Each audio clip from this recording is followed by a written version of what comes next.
To order, we have one item tonight, which is from the Fire Chiefs Association, talking about fleet replacement strategies and the like. Do you guys have a order which you want to do this? Jeff, are you going to lead us off, or? Yes, sir, I am. Okay, come on up. Is it all right if I close this? or- Absolutely. I don't want to break it. That would be my luck. So, good evening. We have a or replacement afternoon. strategy. Thank you again for letting us come by. It's always a great opportunity to visit with the board. I want to start off with a little apology and the amount of time it's taken us to get this done, but sometimes our passions and our challenges of organizations kind of gets us off the beaten track, so we have to come back or whatever the case. I'm assuming that everybody's gotten this. So we spent some considerable time putting this together, but more importantly, what we did was we did some analysis up front, and we'll get into a lot of it, but we looked at where we were from a fleet perspective across the county, where we had all of our apparatus, the ages, where it was currently sitting, where we had specialty gear, right? So what we consider specialty type gear would be like a heavy rescue, whether it's at 24, 29, air and light units, squads, the 2 aerial trucks, right? Those are very unique. Those are specialty items, not the kind of thing you want to see in every fire station in this county, definitely not from a cost perspective.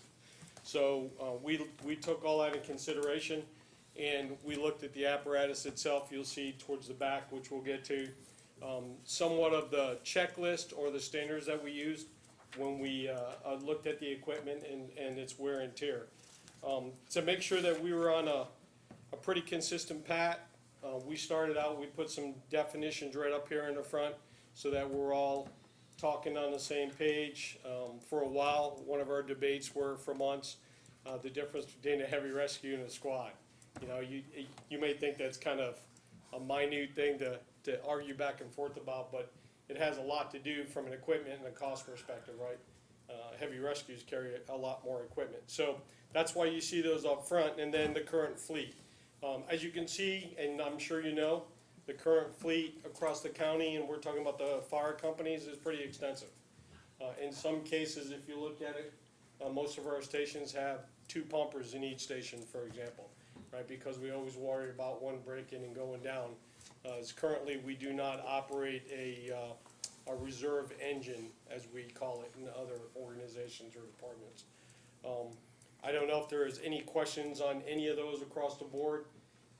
There are pieces on there that will come off and not get replaced. For example, on my own station, most of you have seen that 1965 Dodge Power Wagon. While it's great on brush fires and will knock over small tree lines, it's really expensive to repair. It makes no sense. So we'll be taking that unit out of service, and we're not gonna replace that with anything. But you can see between pages 2 and 3, our inventory is pretty extensive. Unfortunately, as we'll get into, a lot of these things from a time perspective weren't planned well. So we went and bought, for example, 3 brand new pumpers all at the same time in three separate stations, which makes it a little difficult when you're trying to come up with a plan to replace things. The proposed fleet size, as you see where we break into, is where we sat down and we looked at, this is what we have, this is where we think it should be, and this is where we believe we'll call them specialty pieces should go. So as I've already mentioned, the example of the 2 ladder trucks. Today, one exists at Engine Company 23 and one at 29, right? Makes sense, one at each end of the county. I don't know if it was looked at from the perspective of building heights, that I don't know, when they were originally positioned. But we also did the same thing when we were looking at the heavy rescues, right? We don't need 5 heavy rescues in this county. And as you see, when you get into the plan, we have 2 planned in there as we go down the road, one being at one end of the county, one being at the other end of the county. So irregardless of where the incident is, we can pull that asset from those locations. An air and light unit, unlike most counties, we're only planning on 1. And it'll probably end up right in the middle of the county.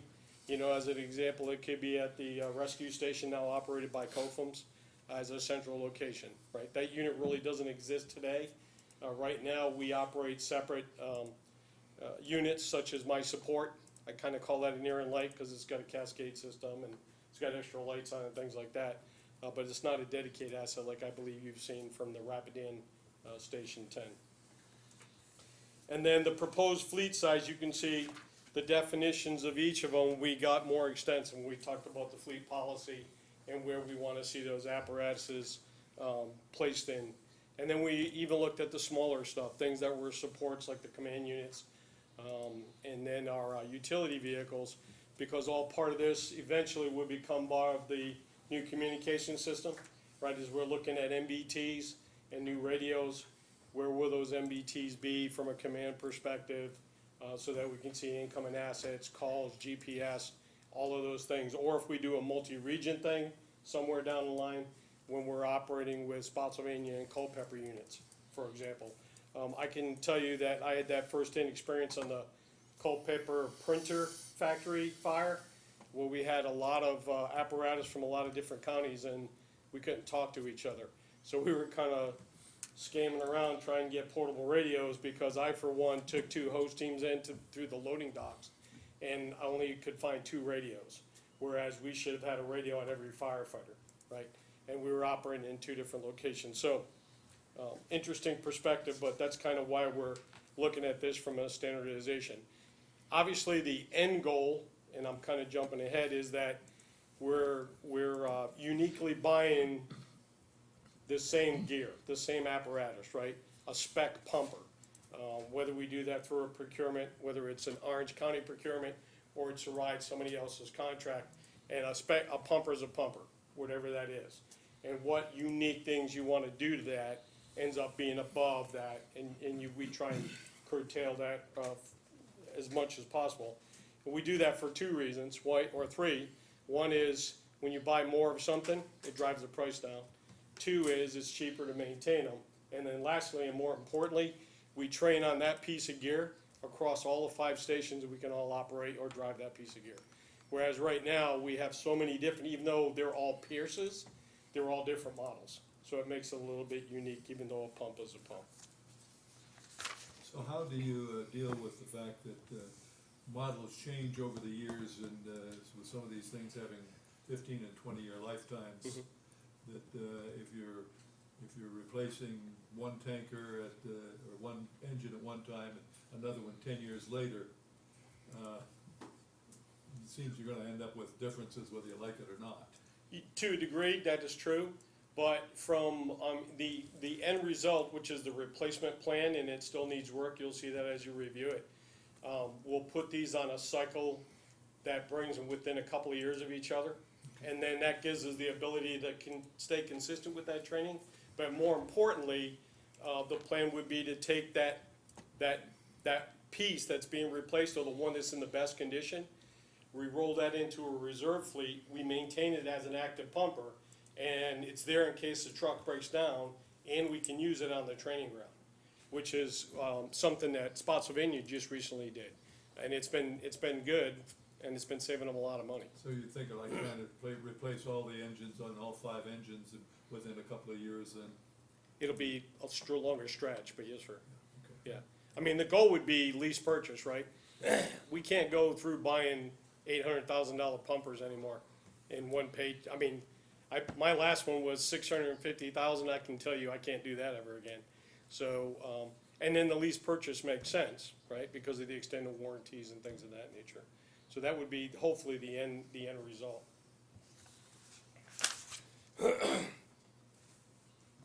On page 9 of the plan, and I know I'm kind of going through the draft plan fairly quickly, and so that we can do more discussion.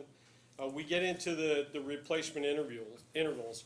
So this was a combination of what we're seeing for wear and tear on our apparatus. Obviously, what NFPA throws in here, right? NFPA would prefer we replace everything at 20 years, which quite frankly doesn't make sense sometime.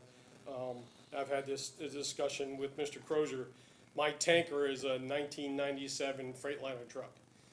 I decided to put it in refurb instead of replace it, because it's very little wear and tear. It's an engine built to do what, 500,000 miles, it's got 38K on it.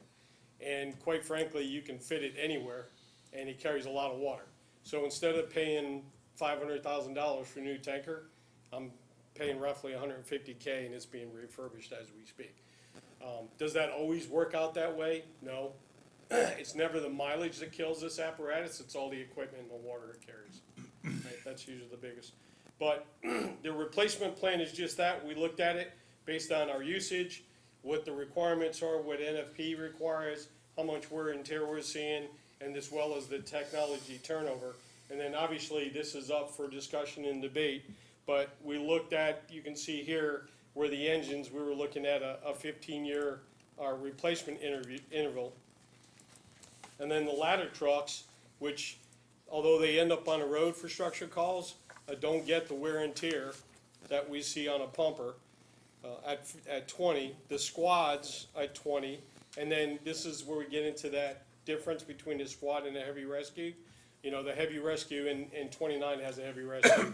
They have all that extra equipment to do heavy things like the tractor trailers and the buses. And, you know, my engine is a rescue pumper. I run it as a universal piece, so I can do cut cars and fight house fires and car fires, whatever. But a heavy rescue is primarily focused on just that, trench rescue, whatever the case may be. Brush trucks, I don't think we have to debate that. You know, a brush truck is a brush truck. It's a pickup truck that we take in and out of the woods and the fields and stuff.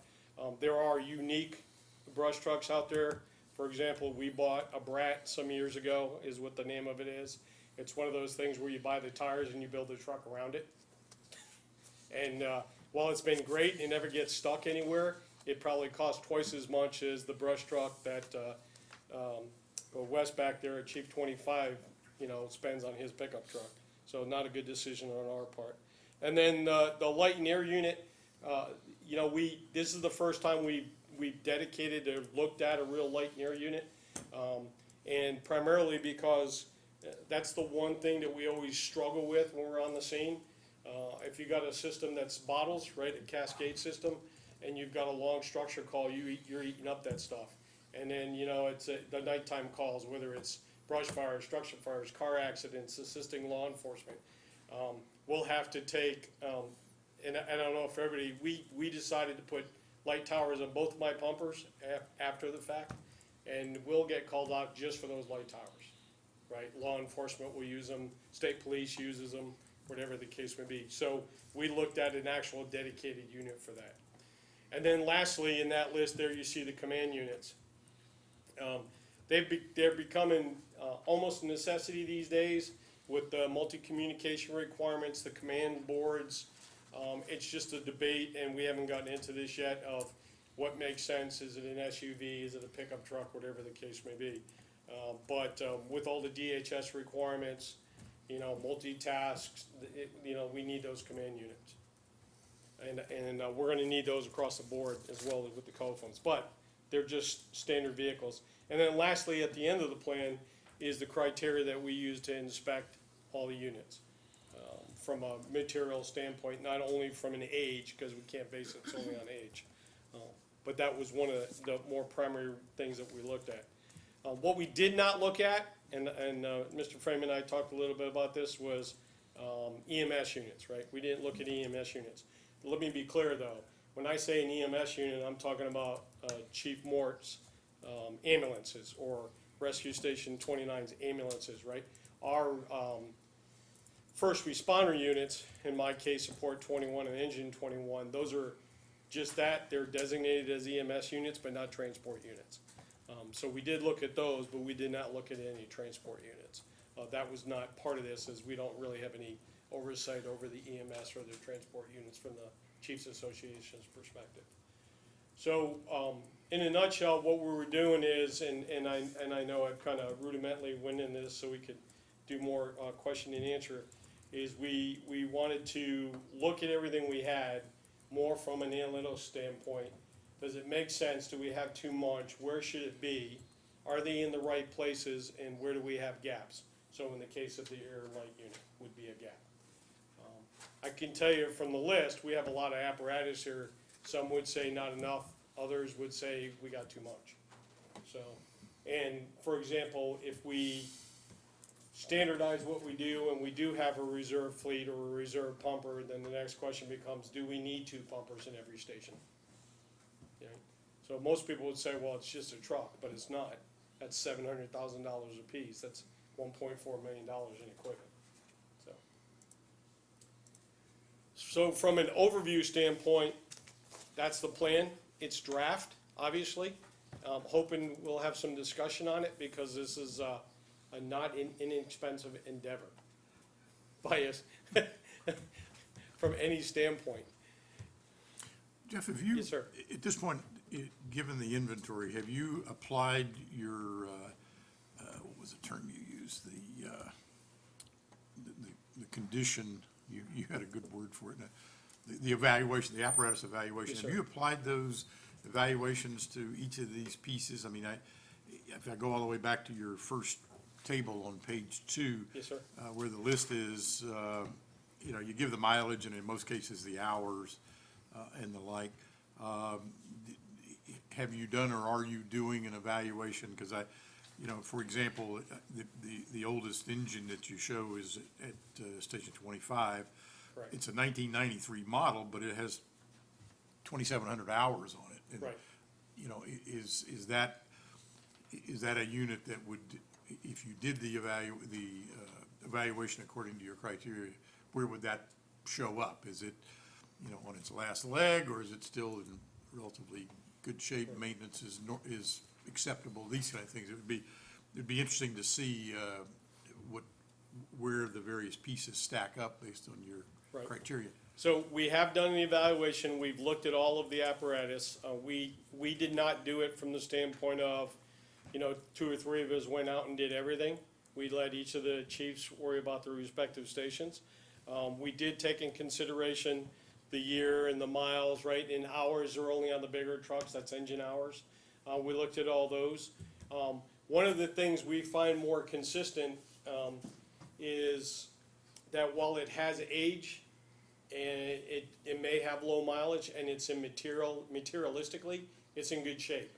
Where the challenge we run into is like in the case of Chief 25's unit, is we're getting to the point where as we need to, I shouldn't say we, as he needs to replace things like the throttle mechanism, the body, things of that nature, parts are getting harder and harder because like anything else, Pierce builds them or E1 builds them for so long, and then they move to that next unit. And as it's becoming more computerized, it's worse, right? Well, I guess that, sort of where I was going with that is that it would be helpful, I think, to have that kind of an assessment where Yes. it was not just the miles and the hours and the criteria that you have, Right. but there are other factors, Exactly. whether it's availability of parts or technology that you need, but it can't be adapted to Right. the existing, I mean, I farm and I deal with this all the time with farm Right, no, I equipment. get And so Yes, it's, there are other things going on that can drive you to a replacement decision. Right.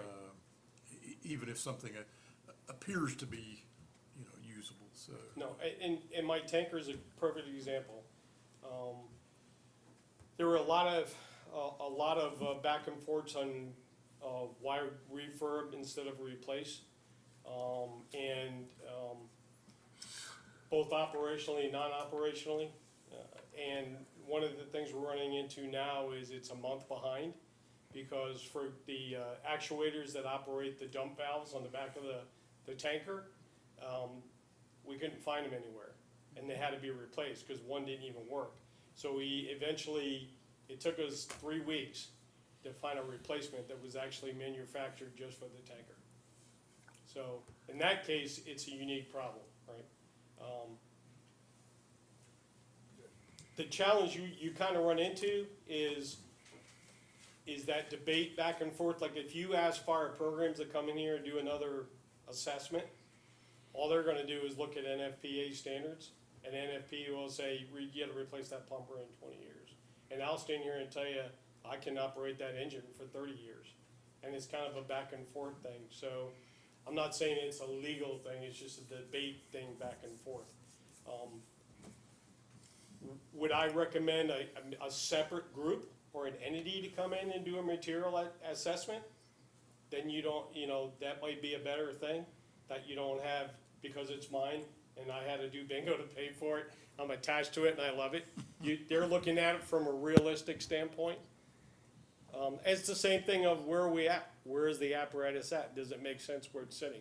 That's a separate, right, conversation altogether, but we did talk about that. Well, I mean, I think your list of criteria are good ones, because you include parts availability, for example, and, does it have any salvage value in these kind of things? So, I mean, I think with that kind of a test, you could, and the local knowledge of using the thing on a frequent basis, where the warts are.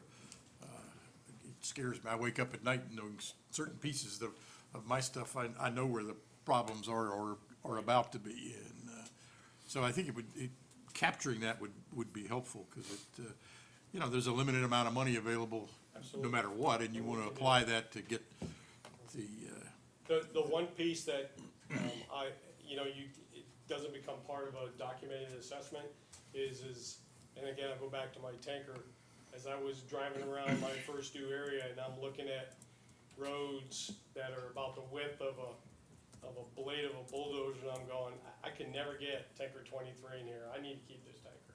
Or I know how bad some roads are, and if anything you take down a road like that, it's, 40% computerized now, it's gonna happen. It's like a John Deere tractor, right? Brand new John Deere, you bounce around the field and the computer just starts going all kinds of wacko. So in some cases it makes sense, in others, we're definitely in the, what's the word I'm looking for, a transition between a totally rural county into a mix. Because when I make that change and I turn left onto Route 3, I go, when did I get to Fairfax County? Because that's what it's starting to look like with all the construction down there, and that's an animal altogether different there. So, Is there, when you look at something that reaches its 15 or 20-year end of life, is there any significant residual value in those in terms of selling it off some other place? I would have to say it really depends on the piece of gear. So when Wagon 21, the old Grumman, when we replaced it, I think they estimated the value at $7,000. So as you probably know, we donated it to a fire company Midwest for $1. And but a ladder truck has some residual value. My tanker that's being refurbed, they evaluated it at $125,000. Because it's hard to find Freightliner tankers, so it depends on the piece. Well, I guess that's what makes me wonder a little bit about your replacement cycle intervals that you've suggested, or somebody suggests, of 15 or 20 years or whatever. I'm wondering if it isn't more informative, let me say it that way, to have each piece evaluated according to the criteria you have, maybe even an expanded set of criteria. Right. And that becomes really the conversation about whether or not to Right. replace an individual piece, because, as you say, it could, that piece may be very valuable in certain road conditions or certain types of situations, even if it exceeds the replacement cycle in terms of years. And so I don't want to try to make it even more complicated than it is, because it's I agree already for sure. complicated. But that's a much more realistic It is. view. It seems to me that tells all of us, here's where you need to spend your money. Here's Right. where you would make the biggest positive change. Right. And it may not be replacing your tanker, as you suggest. Right. And one of the things that I did, along with this, was I looked at our maintenance records, which I keep in Zoll, and I started looking at when did the quantity and cost of maintenance start going up at a higher rate. And I looked at that. So that's why I knew that when I put the tanker in refurb, I knew the most expensive thing was gonna be for me was the suspension when they went in, and it was like $24,000 with springs and everything else because of the roads that I have in my first due area. So that's also an indicator, right? As these things start getting old, and they nag you, they start going in the shop more and more and more and more and more. So that becomes a telltale sign as well. There's an inherent problem with fire apparatus. It never gets sold for what it's worth. Yeah, right after you drive it off the lot. Right, and it gets, as Jeff said, they basically gave their pumper away for $1. And it doesn't matter whether it's got 1,000 miles on it and it's in pristine condition. Right. Or it's the biggest piece of junk that ever came down the road. None of it ever sells for a reasonable resale value. I know the lake gave, I think for $1,500, sold well over $500,000 of equipment that's still operational as first in another state. It's not nearly as wealthy as Virginia, but that to me is one of the major concerns with apparatus replacement, is it doesn't get sold for anything. You may as well figure that the fair market value of any of this apparatus, when you're figuring replacement costs and CIP, is a big fat zero. Anything that you get over that is a bonus. Well, and I think that adds to, you know, I don't wanna beat this too much, but the evaluation that we should be making seems to me to be not as simple as how old is it? No, Right, it's not as simple as how many hours are on. No. It's much more that needs to go into that Right. decision, because like you see, you're not gonna get a big No. salvage value out of it, possibly. I'm No, looking this here gives you a nice at, guideline to work with. Yeah, it really Oh, does. it is. It's your engine, basically an engine replacement cost of $750,000, that's good for 15 years, that's $50,000 a year. yes, sir. What would a typical lease for for an engine be? The lease purchase plan? Yeah, You're looking at, and it all depends on your contract. I think most of them are standard 10-year. So would that mathematical number would be pretty low. I don't know, Steph, didn't you, We usually do about 3. what's that? We usually do about 3 years. I think in the beginning, like in 2015, I think one of them we may have had 5, but it's very reasonable once you. I'm just trying to get an idea as to what if I'm looking at buying it, Mhm. I'm looking for what, a single tanker, I'm buying it, I'm gonna last 15 years, or Well, a engine. the ladder trucks were 10-year lease purchase. yeah, that's where, the ladder trucks were 10. But I'm just thinking of something like this engine, if I buy it for $750, it's costing me roughly $50,000 a year. And if I lease it, it's gonna be more or less over the lifetime of that. And I can't imagine it's gonna be less. When you're talking about lease purchase, Yeah. you know, you're simply spreading the 750 over whatever number of years. Even if you take 10 years, that's $75,000 a year plus the interest. Yeah, So, you so, know, and that's why I'm looking at that, because I'm multiplying that times 5 and in terms of the numbers. I mean, obviously, we have a condition of today, what's there today, and how we get into a routine replacement cycle. Right. But if I'm looking just at the cost times the number of vehicles divided by their lifetime, that adds up to $750,000 a year, Right, which is about 5 times what we're doing now. right. I mean, luckily, from a fleet perspective, material condition, with the exception of Wes's pumper, and there was one other piece, maybe it was 29's tanker, I can't remember. 29 Our for fleet's reserve. pretty new, I so understand. we're lucky, so that gives us a lot of planning I time. understand, Um, but it's just getting out to say, a steady state, Mhm. we're looking at a lot. Right. There's going to be no steady state. And There won't be a steady state. Go over to Spotsylvania County and ask them. Well, I understand that, but That's- you got some average there, whether you're cycling up and down. Right. But the average, if I'm looking at just these numbers, is $750,000 a year on today's prices. the one advantage to the lease purchase is, if I went and when I bought my pumper, my newest one, I had a set warranty, right? Except for the powertrain and the engine, everything was done in 2 years. With how you negotiate Sure. your lease purchase, you get those warranties longer, which And saves that's- you a and ton that's of good- maintenance costs. Yeah, that's probably, that alone is worth the extra price. And I think that's the way to look at it. And that's why I think in some respects, and it's a different conversation altogether, a lot of counties are starting to look at what can we do at our local facilities that don't have to be certified, because the savings does become astronomical. Just to change the oil in a wagon, it's like $150 an hour, just for the labor. It's just crazy, just because it says fire department on the side of it. Is that something that, we could consider as a part of, county maintenance of its own fleet?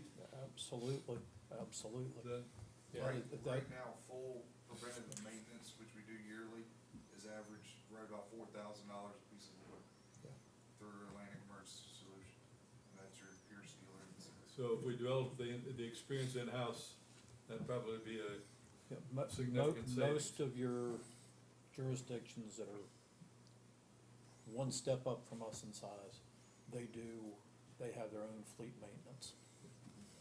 For the stuff that you don't have to be certified to do, like Right. the water is pumped, you have to be And, certified. and some of that, but, I mean, you could You build can your own get the- certifications too. right, Yes, You you can can, certify your own staff. yeah, absolutely. Right. I mean, quite frankly, across the board, even aside from apparatus, we pay a lot of organizations quite a bit of money to come in and do stuff for us, just because we're not, at that point, we can start, like ladder, hose, and pump training. I mean, I pay $4,500 every year for somebody to come pressurize, hydro my hoses and test my ladders. Right. Just because I don't have the equipment or the manpower to do it myself.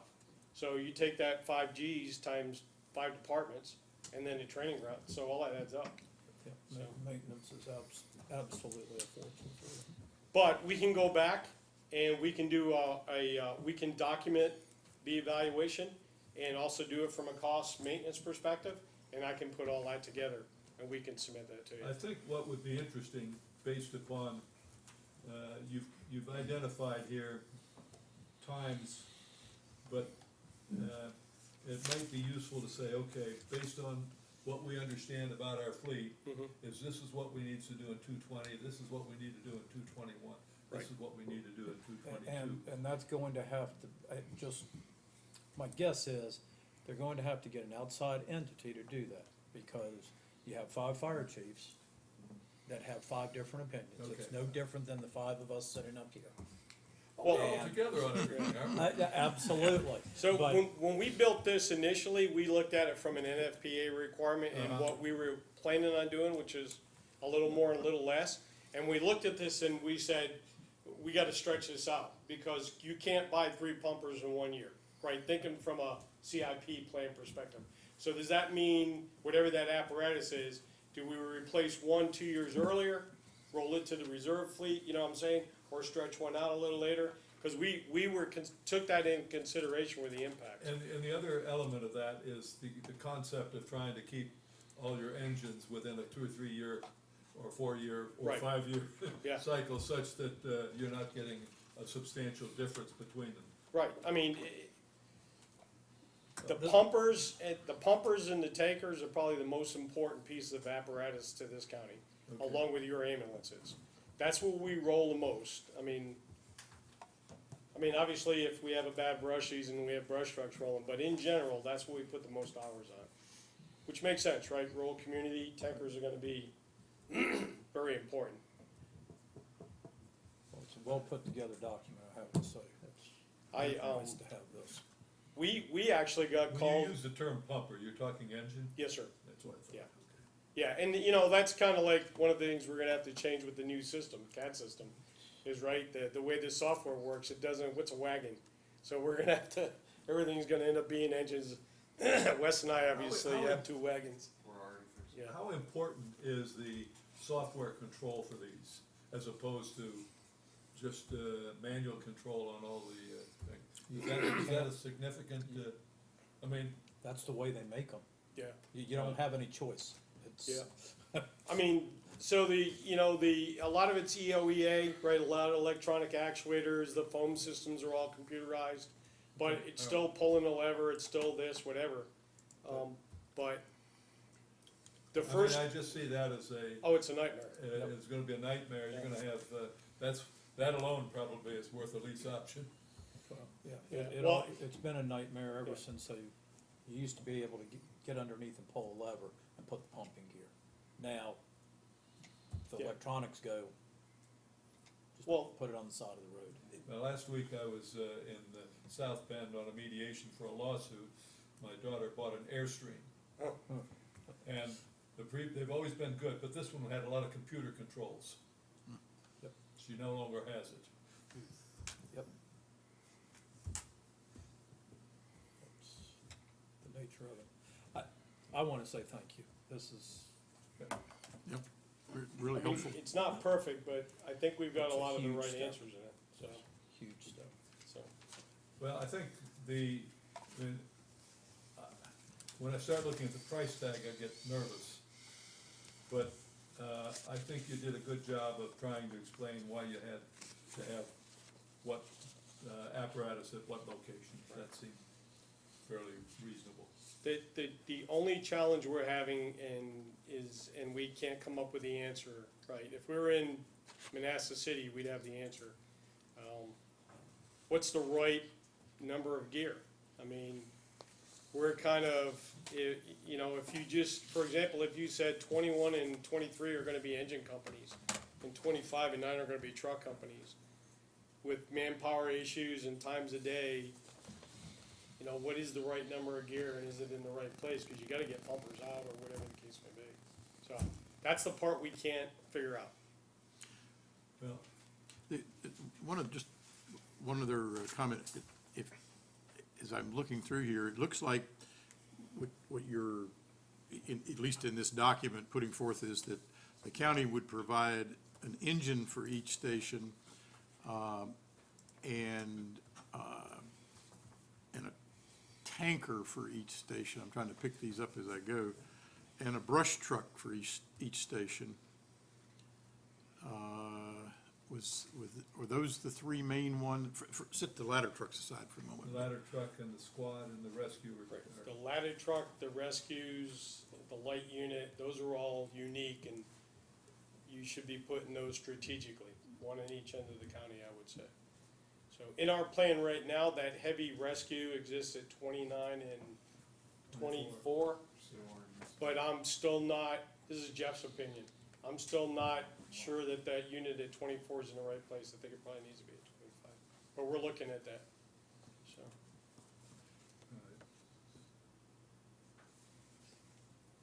So, I mean, we're pulling numbers, we're doing the response stuff, we're looking at everything as we look at where the apparatus goes.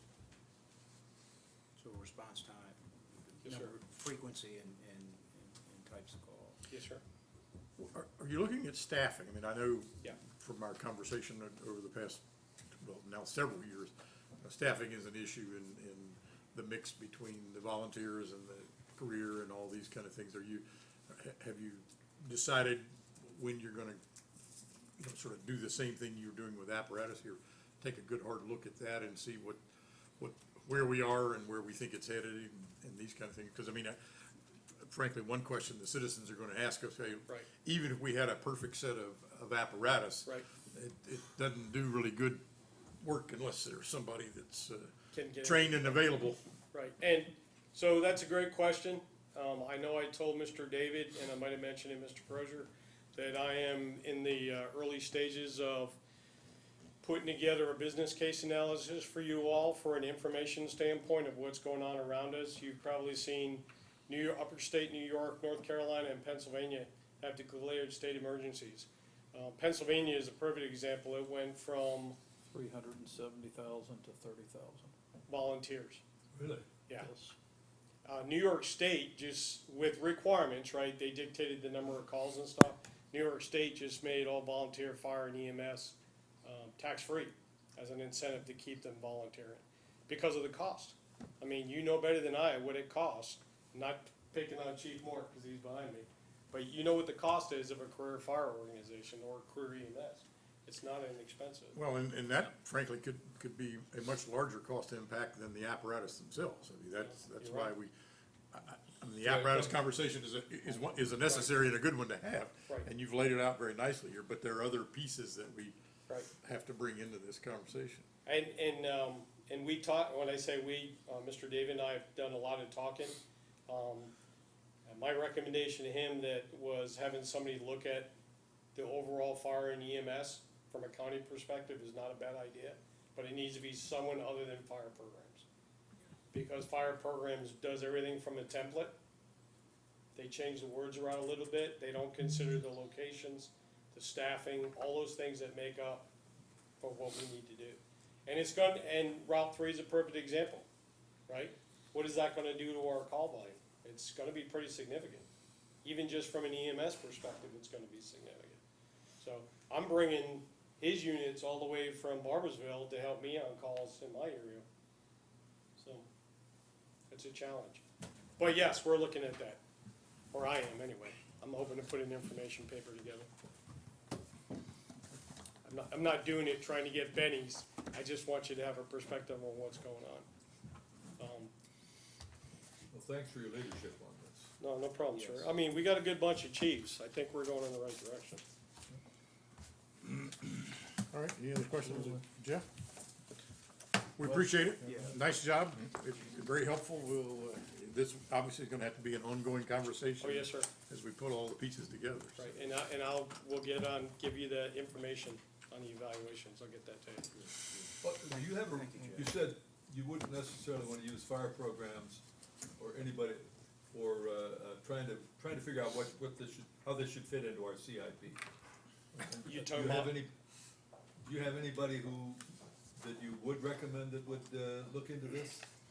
if you're looking at, you mean from an outside agency standpoint? I think there are several. I can't give you a name off the top of my head, Yeah, but, they'd be private consultants. Yeah. That's what I'm thinking. Right. All right. And, we do this at work, in my full-time job, my other full-time job that I get paid, which is, blowing things up for the United States Navy. We bring outside people in to look at our ordnance sites and our test facilities and our apparatus and everything. That way there's no, preconceived notions or anything else. You get an actual assessment. All right. Yeah, cause they can come out to you and tell you mine runs in the worst possible place from a station location. And they probably will, but Well, I think it's in the best place personally. it's right next to the house, I know. So, all right, thank you very much. Thank you, Thanks, thank you. Thanks, Wes. Thank you, Jeff. Thank you, Nathan.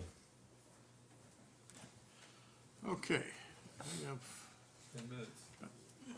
10 minutes or so before we go to our regular meeting, Here, I'll steal an old. right? Okay. Let's call the meeting to order. Please join me in the Pledge of Allegiance. I pledge allegiance to the flag of the United States of America and to the republic for which it stands, one nation, under God, indivisible, with liberty and justice for all.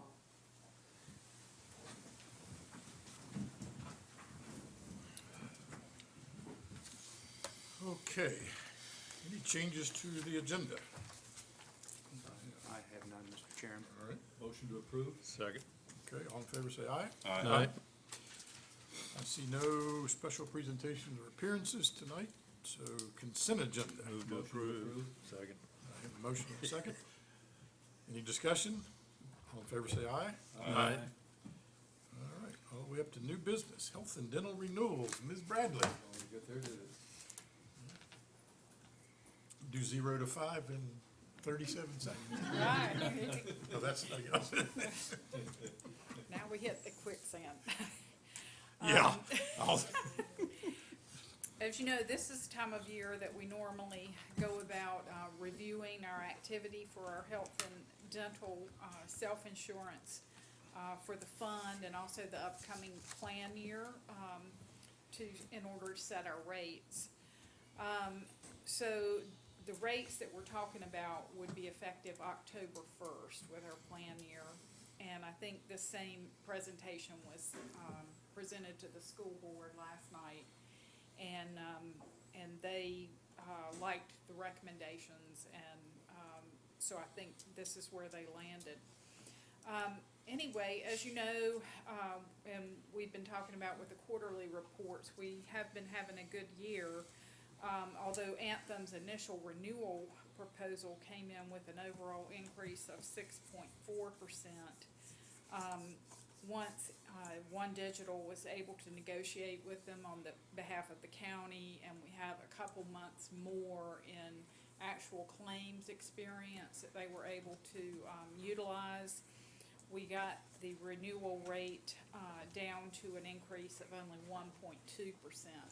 Let me ask you a question about that. When I read that, and I looked at it a couple of times, and I thought, what's going on there? Do we have any sense? I mean, is that just a negotiating gambit that they're using, you know, go in high and maybe we'll end up with something greater than zero? I don't even understand the idea of negotiating because we're self-insured, so Well, why are we negotiating? A lot of it is driven by the claims and the fact that the 2 months additional that we had to look at were lower than normal months, but I'll let, Well, and the reason I ask is it affects our budgeting process, as you know. We get a bogey that we think is about right, and we apply that through. In this case, it happened to be a positive result, but the spread is just, it's just a big spread. So maybe we don't know, maybe it's just the way that they want to work, but. So when we start working on budget projections, we do that in the fall, kind of November, December timeframe is when we start kind of forming out the budget. So if you think about how you renew in October, and then we're putting forth a budget that starts October of the next year, there's a lot of data that we don't have. We're kind of predicting into the future what things are going to look like. So we're looking at your past data to predict, you know, what's going to happen in the future.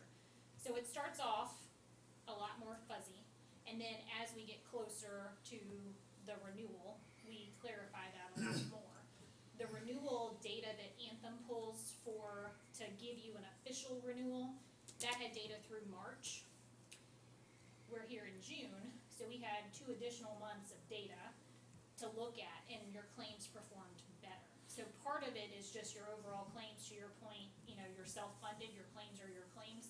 That's accurate, and that's part of what's driving the increase. There is some negotiation because you do have some fixed fees. That's for your reinsurance, additional coverage, and just for Anthem administering the claims, and that's what we negotiate on your behalf. It's a smaller piece because clearly your claims are a much bigger portion of what you're paying out, but it does help at least from the fixed cost perspective.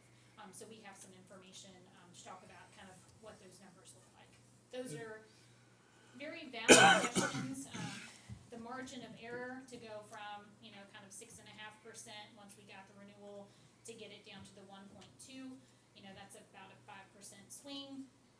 That, in our world, in the insurance world, that feels pretty good.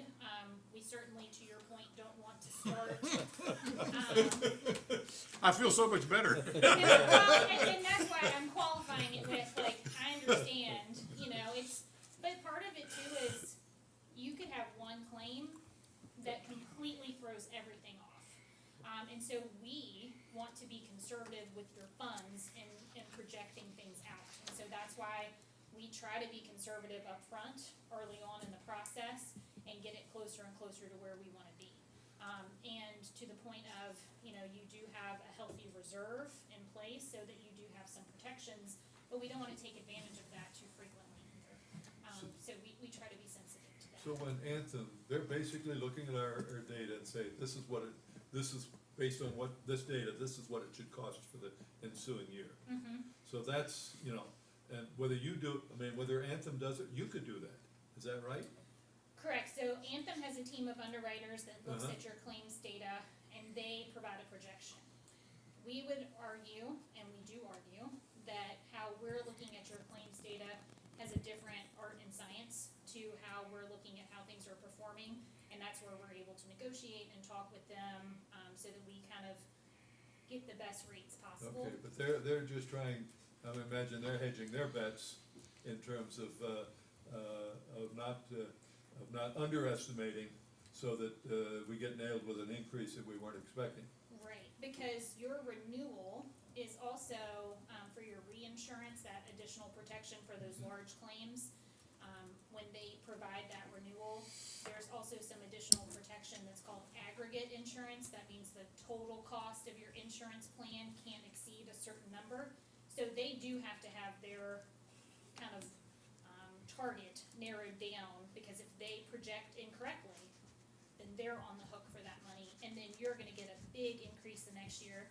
You will be unhappy, you will leave Anthem, and then they'll lose a long-term client. But So if they're they trying to- overestimate, all we're doing is putting more money into our fund than we needed to. Correct. So it's still your money. Okay. But we're trying to negotiate on your behalf on the fixed fees, because that, once the fixed fees are out, Now, what do the fixed fees represent as a total percentage of what we're paying? usually a pretty There's a small You can percentage. Slide in Administrative. here, yeah, there's, You can kind of see that on, I think, a couple of these attachments, but, Okay. right after the memo, there's one that shows, the health administration fees are like $716,000 compared to the claims, which are about 6.4 million. So roughly 10%. Yeah. Okay, all right.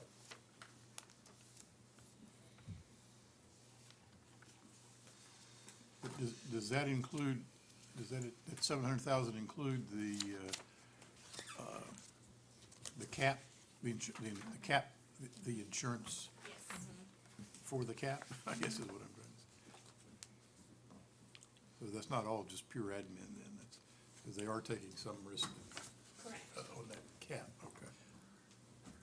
Now, that cap insurance, is that being actually provided by Anthem? Okay, all right. It could be anybody, but it It just, could it be happens to be anyone. Anthem at this point. We have marketed, and that's part of what we'll talk about, but we did market to see if there was anyone else, cause you can, that's called carving it out from Anthem. We've done that consistently in the past to see if anyone else is more, competitive, and we haven't been able to find anyone more competitive, or, once we've gotten the more competitive data, we've talked to Anthem and they've Okay, brought it alright. down. Okay, I didn't mean to go off on that, but it, you know, No, I mean- even 5%, you know, you're talking about what, if you take the total of a little over $8 million, you know, that's a $400,000 swing, and in the context of our budget, Pretty I significant. can tell you $400,000 one way or the other is something that makes us work really hard. Although it won't buy us a pumper. Although, yeah, if you were here to, you missed the really interesting discussion about an hour. Wait, I missed something here. It's called fire trucks and Oh, ambulances. okay. things I was like- thinking that might be. I mean, I'm not, I hear you, like, I do not disagree with your sentiments. The problem is, it's just really hard to predict how your claims are going to perform. But if we over-predict, that means we've got more reserve in the fund, and that gives us a little more protection for the ensuing year. So it's not like we're throwing the money away. It's just, And I will provide. it's earning We've interest for taken us. it from our employees, though. yes. Yeah, that's You true. could look at The it- rates on the. To some extent, that's right. You That's could right. look at it that way. I will give you some anecdotal evidence in working with other counties and school systems that, we may have provided some information on like where the renewal of the budget should be set. And sometimes their council or their board would hear that and say, great, we're not going to do that. We're gonna set it at this number. And that's not a great place to be in, because over time, if that budget is underfunded, at some point, in the world of insurance, we call that a death spiral, and it's underfunded, your reserves are unhealthy, and then you don't function as a health plan anymore, and then you may have to go fully we'll- insured or dissolve. So, again, that's an extreme case, but I've had that happen, with other entities that maybe thought, you know, we don't wanna take that risk, or we don't wanna pass this on to employees, and so it's just, we want to be as aggressive as possible while still being conservative on behalf of the total fund. And I think from our perspective, we want to have as accurate a number as we can possibly have. We don't wanna make the bad decision like Yeah. the case you cited. But it's also not a good thing to, you know, take a chunk of money and set it aside and not do other priorities that we might have otherwise done. Right. Especially as as Mark says, from the employees. And especially the fact that this does impact the employees, and so that's the tension that we feel, and there appears not to be a better answer than the way we're going about it, but, Okay. Well, Well, one I'm- thing I'm- is if you look at the spreadsheet that's, after that other page, it's the one that's 8.5 by 14. right. If you look at the bottom line, that's kind of a dark gray, you know, you can see the fluctuations in those monthly costs, you know, that, I think in October, it was over 700,000, that was a bad month. You know, where like May, we had a great month, 488,000, but it's just, you know, And to use, it's hard to predict something like Sure. that. and to use that as the example, when we initially start working on the budget, if that's in November, December, and we have that bad month in October, Right. we kinda have to start, you know, and we'll look historically, because we noticed some trends. I think you all tend to perform better in the spring. We know it tends to, I mean, that's not to say that an anomaly couldn't happen, but in general, your claims perform pretty well, in that spring timeframe.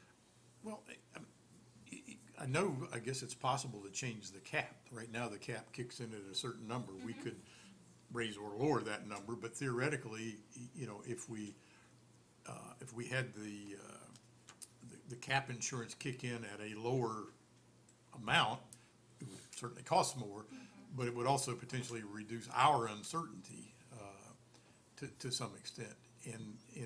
But you know, we're probably, you know, I don't remember exactly how the cap is calculated, but it's probably about where it needs to be, because it seems to be working from the standpoint of the fund balances I and think so you forth. guys showed us some numbers on the sensitivity of that. Right. Yeah, I Yeah. think last year we looked at that. Yep, and we've adjusted over time, kind of where that should be. We talked about this actually at the school board yesterday. You know, I think, someone had asked, like, well, I know another entity that has $100,000 cap on the specific individual. You all have $150,000, so then, you know, the question is, should we be at 100?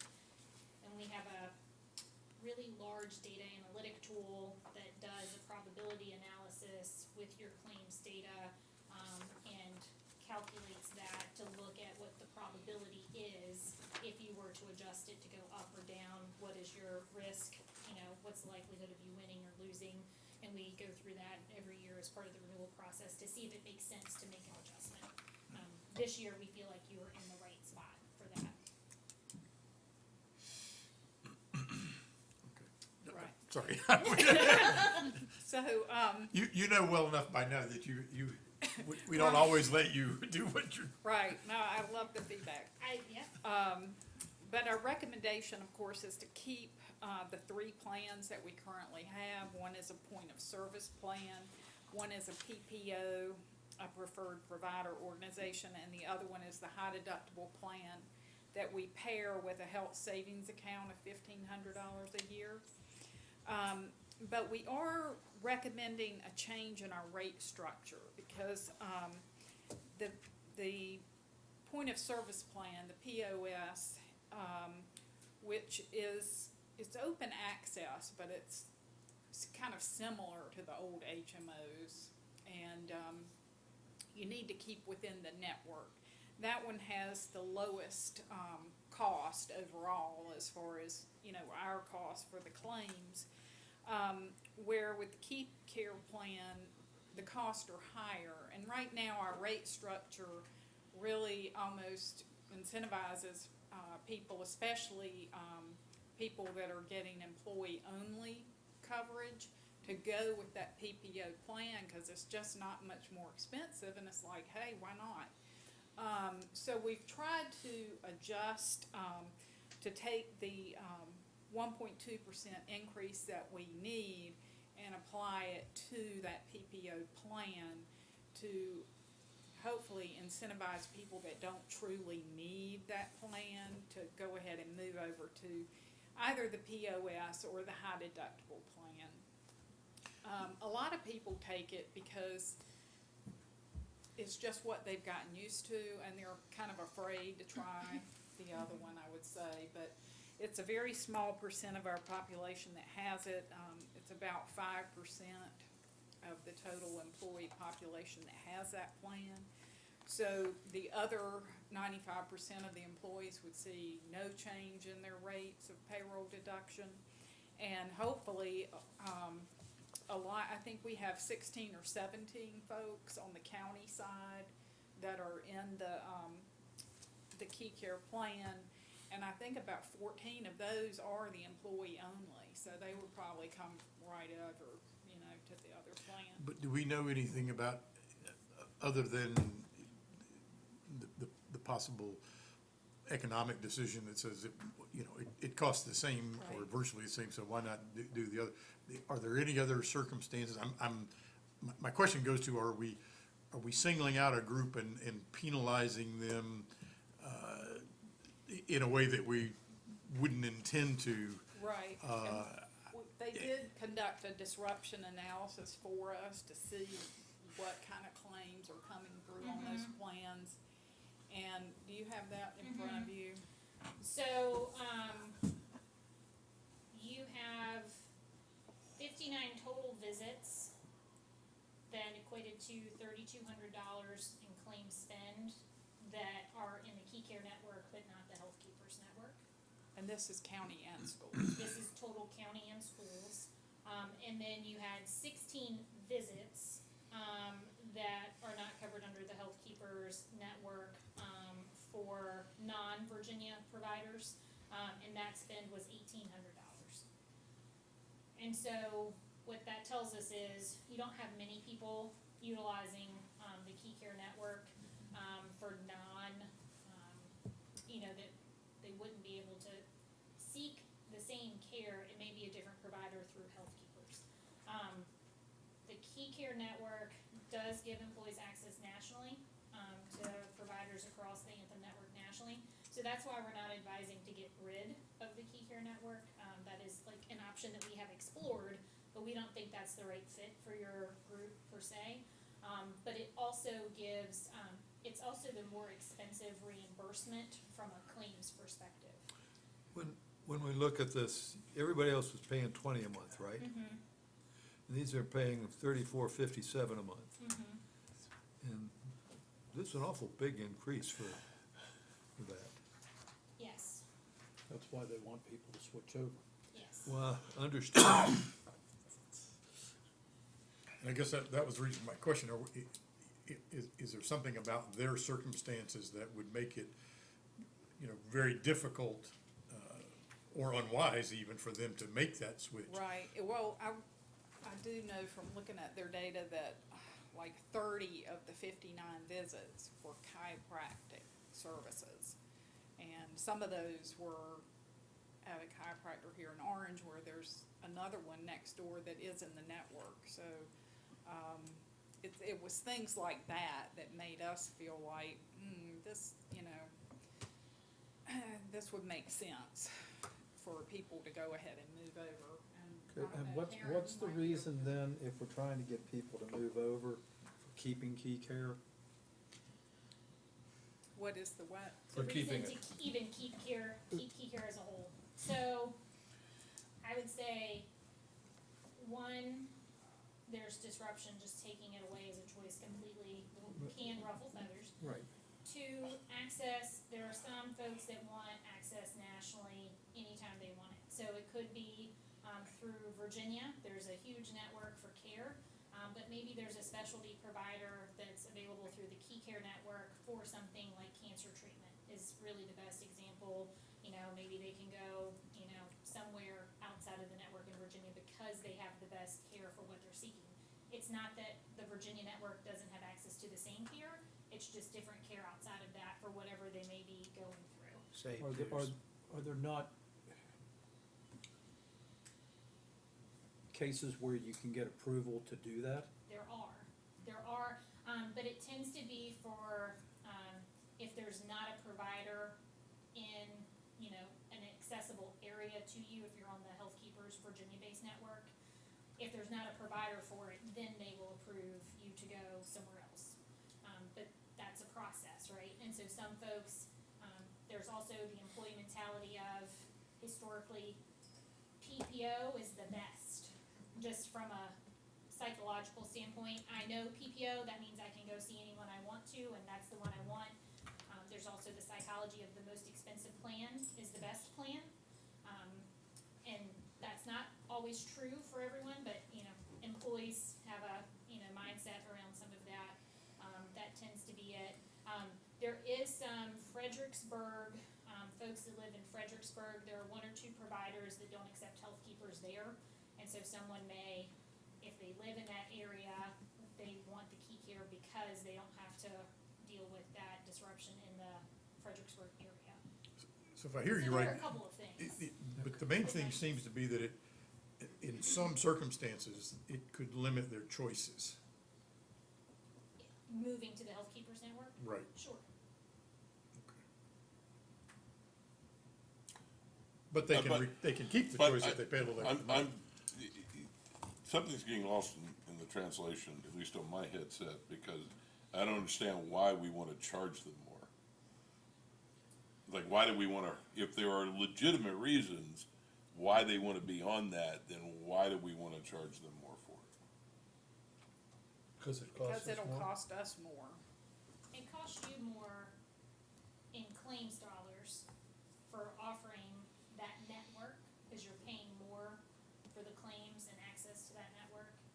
But they're already paying, that is already the most expensive one, It right? is the most expensive, but it's not priced, I'm trying to think of the right way You to feel like phrase it's it. not proportional, Yes. it's not priced Yeah. competitively with the Yes, other, okay. with the other ones. Well, And okay. because, I mean, from an employee. So this is not a punitive decision, you're making a basically a profit and loss decision here, that this is costing us, 8% of our claims, and we're only getting 6% of our, I'm making up numbers. Yeah. But we're getting 6% of our premiums, okay. So, if we were to say, for the PPO program,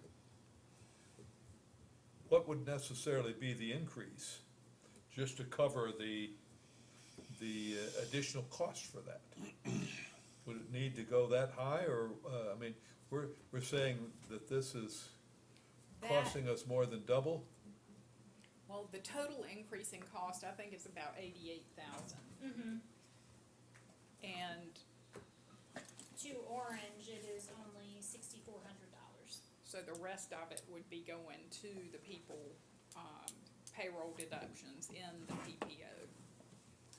And those numbers also include the schools is adjusting their employee-only rate for the 500 and the high deductible plan to go from $15 to $20. So part of that increase to the, Okay, I was just saying that, I don't know whether we segregated enough to look at the costs for the health keepers and the costs for the PPO in terms of, you know, what we are subsidizing for the health keepers, what we are subsidizing for the PPO. I would think our subsidy should be the same. and that's where But, we're trying to adjust it to be, so that you are contributing as closely as possible the same dollar amount for every plan as the Okay. employer. Okay. We're trying to adjust it to that, because right now you contribute a different amount for each plan, from a percentage-wise basis. And so, we want to get you to a point where, I'm just gonna use easy dollars, So- let's say so the then- plan costs 500, you pay 400, and then anyone can pick whichever plan they want, but you're contributing $400, and they decide where to spend their money. Okay, but then if somebody wants something better, they're paying the extra beyond what our Yes. subsidy is. So they can buy a Cadillac or a Chevrolet or a bicycle, we're gonna pay $400 for each one of those. Okay, Yeah. all right. Okay, all right. And Well, I we're think- not totally at that point where it's completely agnostic, but that's where we've been moving So, towards over time. even with the $82, we are still giving the people in the PPO a bigger subsidy than the rest of them.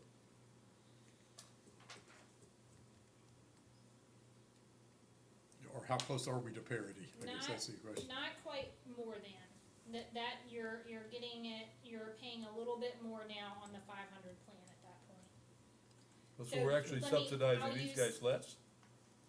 So So I will give you the 500 as the example. Today, you're paying $571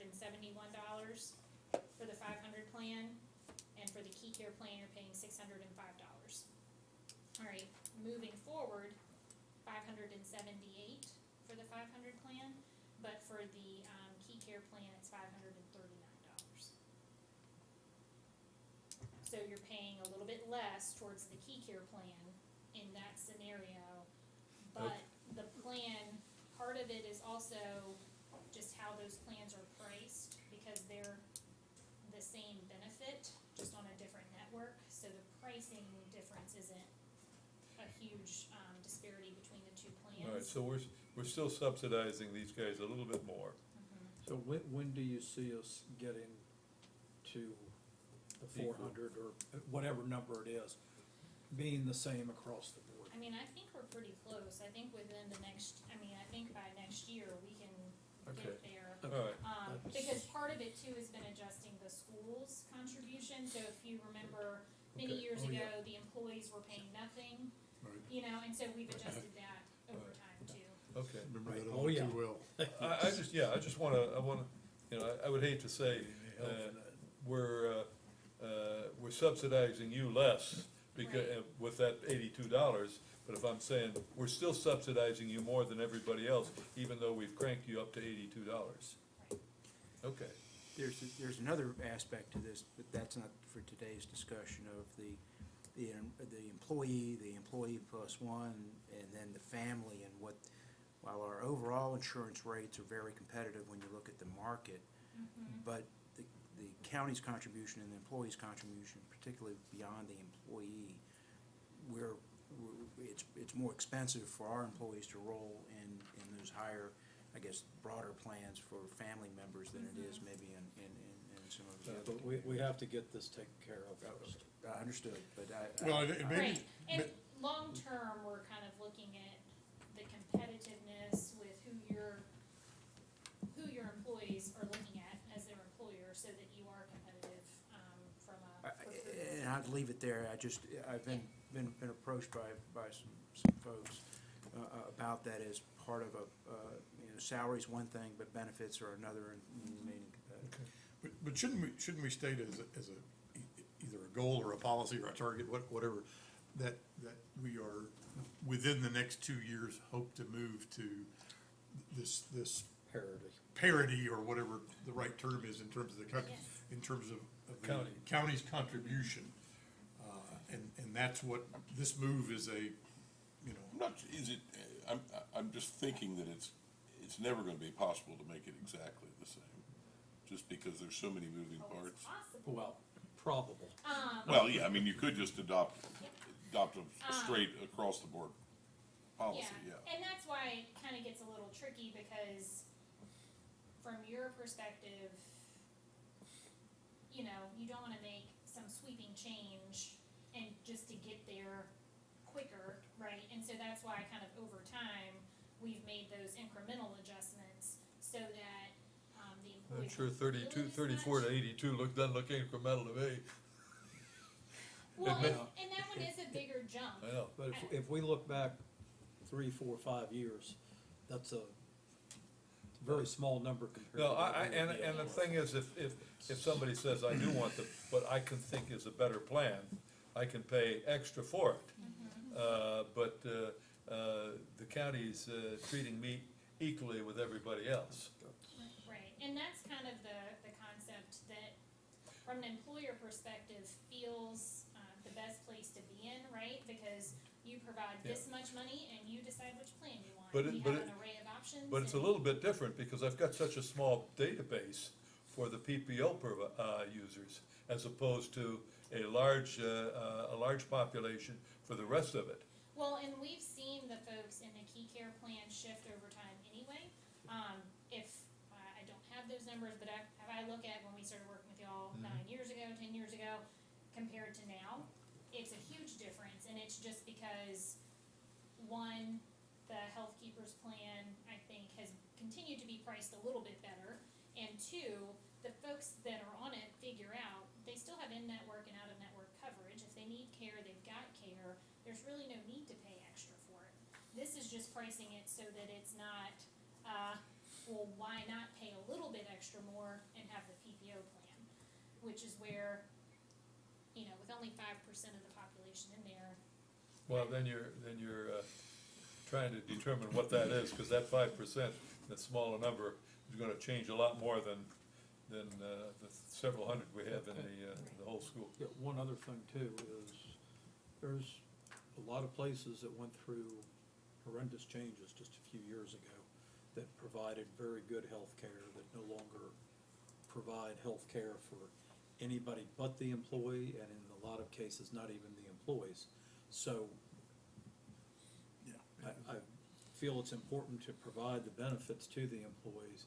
However, we've worked very hard to get to a fair balance for everybody, and possibly as we move forward, after we get everybody on the same plane, we can address those other issues, in the future, but it's not something we can just go far left, far right, back and forth. Yeah, To okay. come, I think it's been a long, hard road to get to where we're at, and I personally am very pleased with us getting to this and getting the school system to the same price point as general county and, And I think that those are probably the two key points of this that we need to be able to respond to, is that the schools are now, in the same contribution level as the rest of the county employees, which is a good thing, and that we're moving toward a more consistent benefit as far as the county's contribution goes. Right. Before we change subjects off of the key care, I just want to say from an HR side, one of Karen and I's goals and working with One Digital on our open enrollment will be a better education component for our employees on the difference between the key care plan and the health keepers plan. Really educating them on, in network and out of network, and making sure that they're making the right decision for themselves and choosing that plan instead of feeling like they have no choice but to continue with that plan and absorb that increase this year. So I know that's one of our goals, is really to educate the employee on the decisions that they have to make. and I would add from the perspective of outside of the employees that may need it because of they see a doctor maybe that's out of the state of Virginia, so pulling that out. If you go to Martha Jefferson, for example, and you have the exact same claim under the Health Keepers plan versus the Key Care plan, $500 deductible, what the employee is charged is a lot more under the Key Care plan. And so from the employee, not only is your claim expense more, but from the employee, what comes out of their pocket, it's more for literally the exact same claim. And it's just because that Health Keepers network is priced so much better than the Key Care. And that's, to your point, the education, and it's hard to get that to sink in because, as you all know, benefits is a really confusing, complicated thing, and insurance companies don't make it any easier to understand from the employee perspective. Okay. Have I know we've completely derailed what you wanted to tell us. Is there anything else you?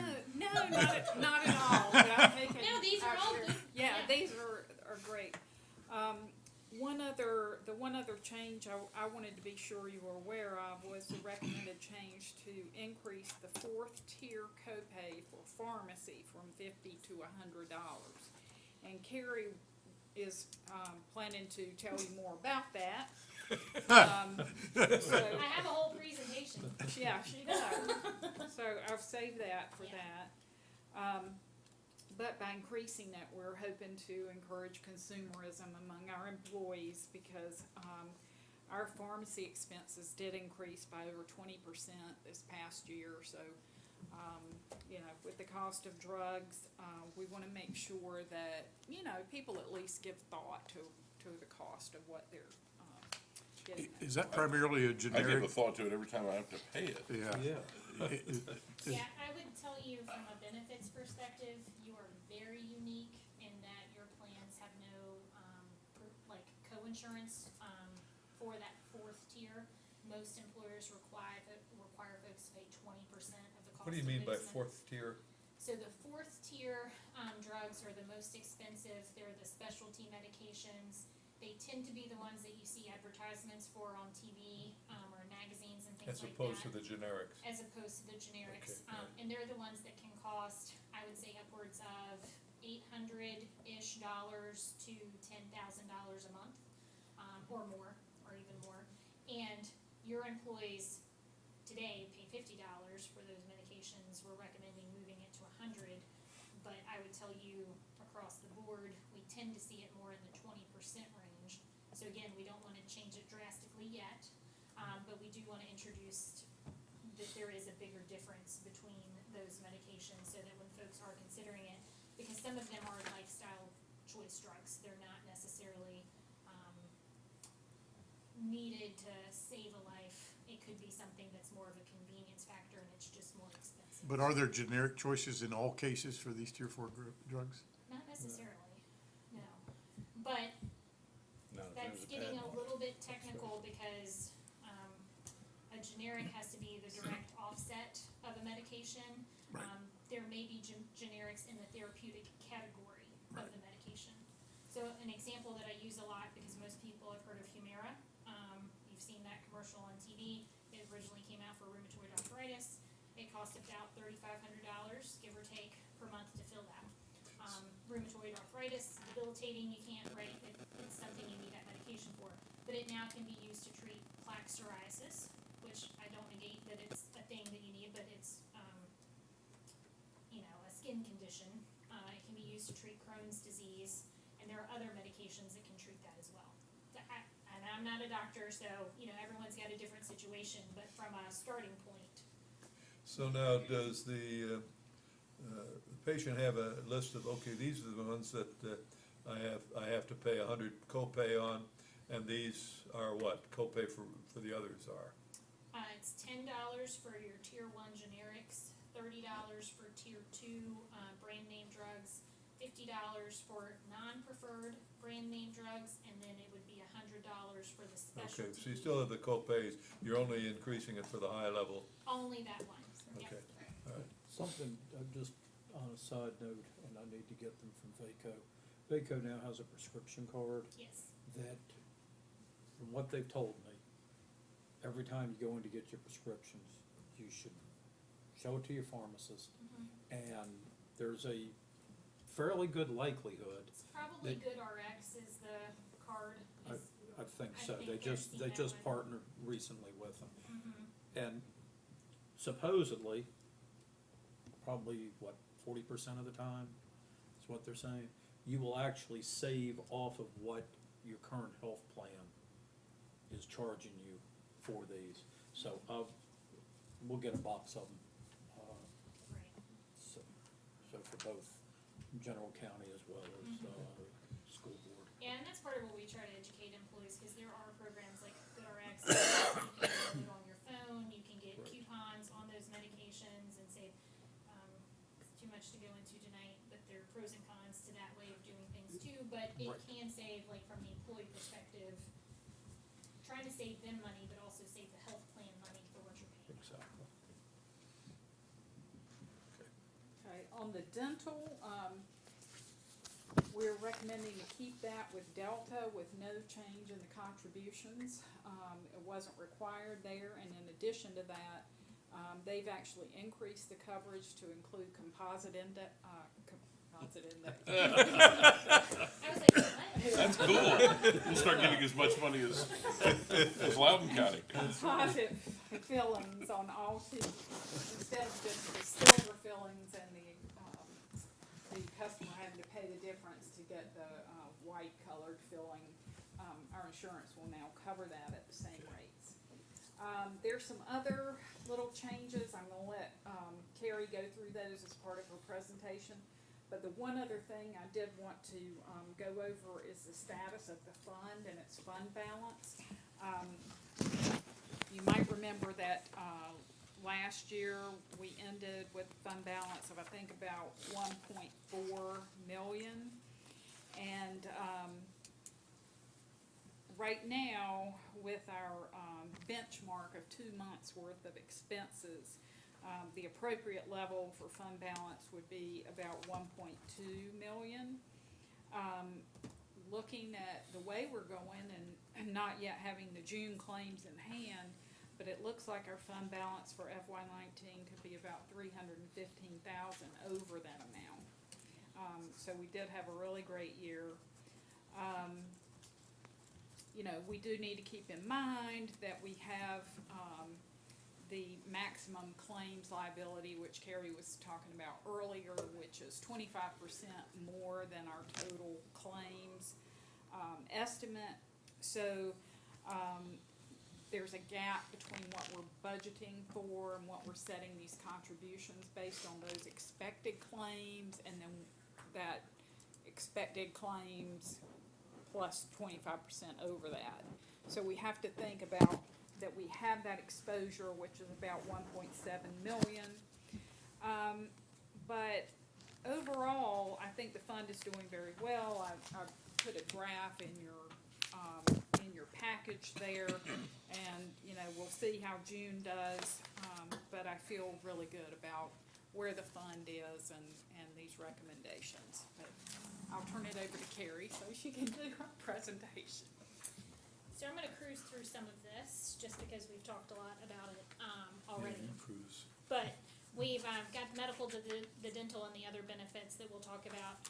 We've gone over in detail the medical piece. Do you all have more questions on that, or anything that you wanna discuss further? Glenda mentioned the prescription drugs, just to talk about that. The total claim spend for prescription drugs is at 32.6%. So for every dollar that's spent, 32.6 cents Is is that spent typical on. across the industry? So it's interesting, when I first started, it was about somewhere between 10 and 12% is probably what the spend was. But across the board, clients that we work with, that number has jumped to about 30 to 40% is about average. So you're closer to the low end of the average now. And the reason for that is just the really expensive drugs that have come out. I mean, it's a totally different market than what it once was with all the biological medications that are out there. Or go to a doctor's office and see the reps that are standing in line to see the doctors. Right. Yeah.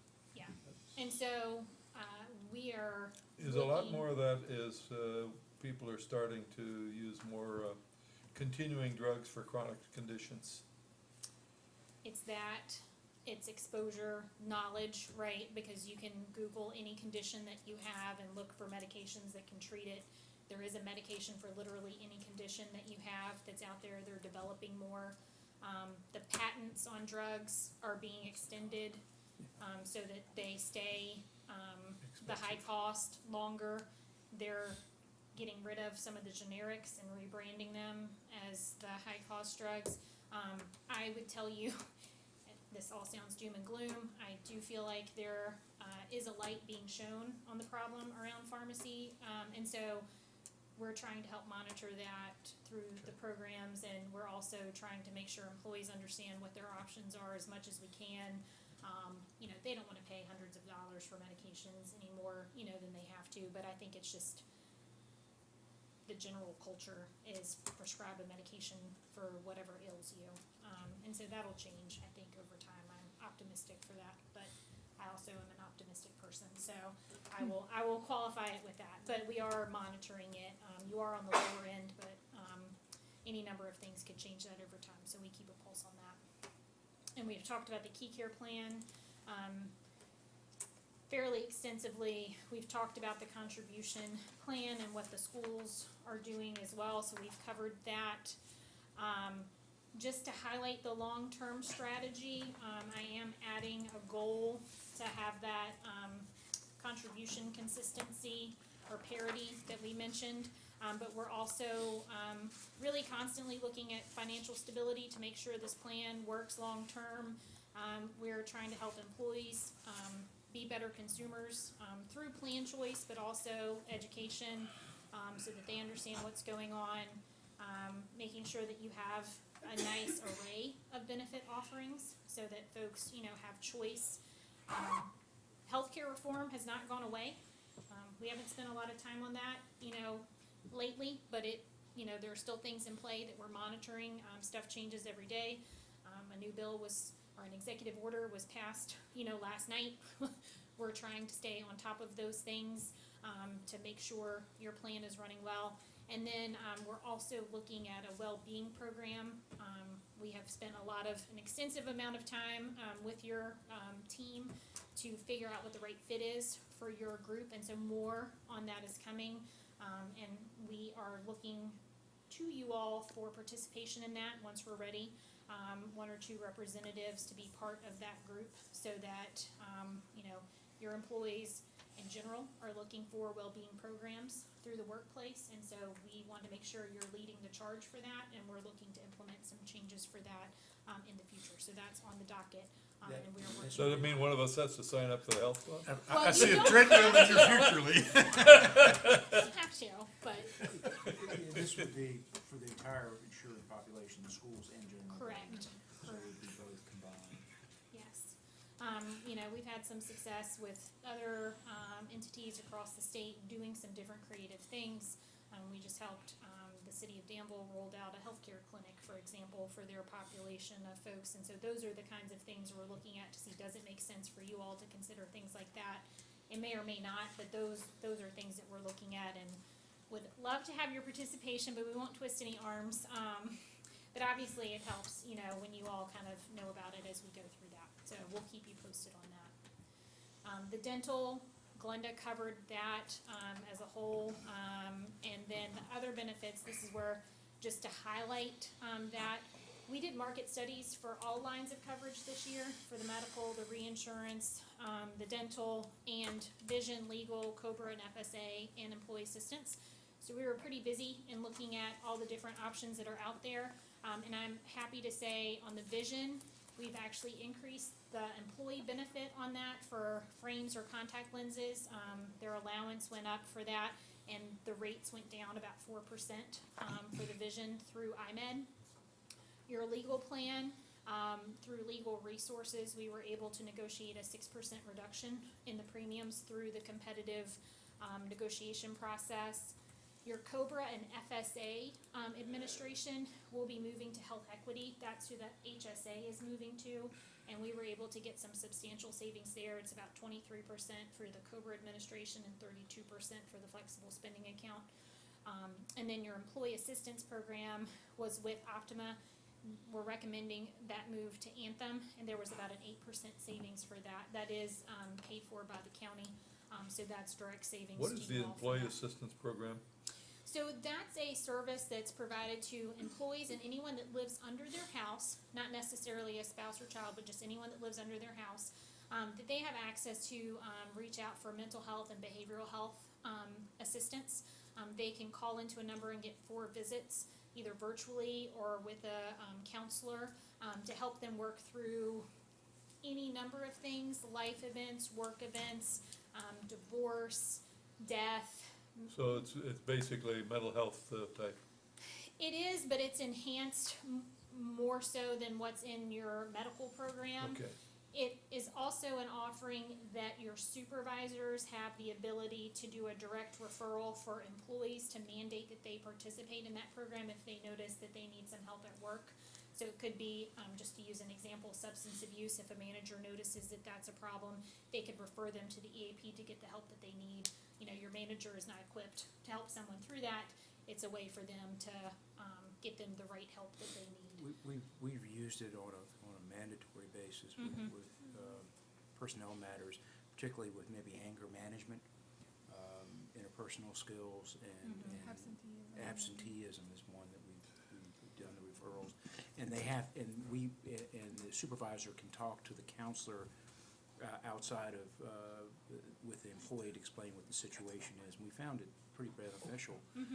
Often, sometimes not, but often it's found beneficial for getting good behavior. It's also available if there's ever, so active shooters are a common topic, if there's something that happens here, or even that just impacts your population, that you can actually have them deployed here with counselors to help navigate those situations as well. And a few more visits available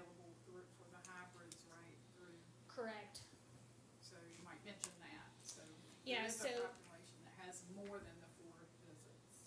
yeah, your employees that were hired after 2014 are part of the VRS hybrid disability population. They actually have access to an additional counseling through the EAP program as well, that's through that program. And then the work site, there are no changes, for that this year. So to highlight the, action items are really on the medical, making the change to the pharmacy 4th tier and the adjustment to the contribution strategy on the key care. Dental is approving the renewal. I'm not sure if we mentioned, there's no change to the rates on the dental, so that would stay the same. And then the worksite, vision, and legal renewing, with your current providers with a reduction in rates. And then the COBRA, FSA, and EAP, the shift to the new providers with the reduction in rates. Okay. Well, I would move we accept the recommendations. Second. okay. Any further discussion? All in favor, say aye. Aye. It's unanimous. Thank you, Carrie. That Thank you was, all so much. I guess, we- Getting easier every year, isn't it? I mean, I'm a benefits nerd, I admit it, and I enjoy, helping navigate this, so I appreciate your time and attention, and I know that is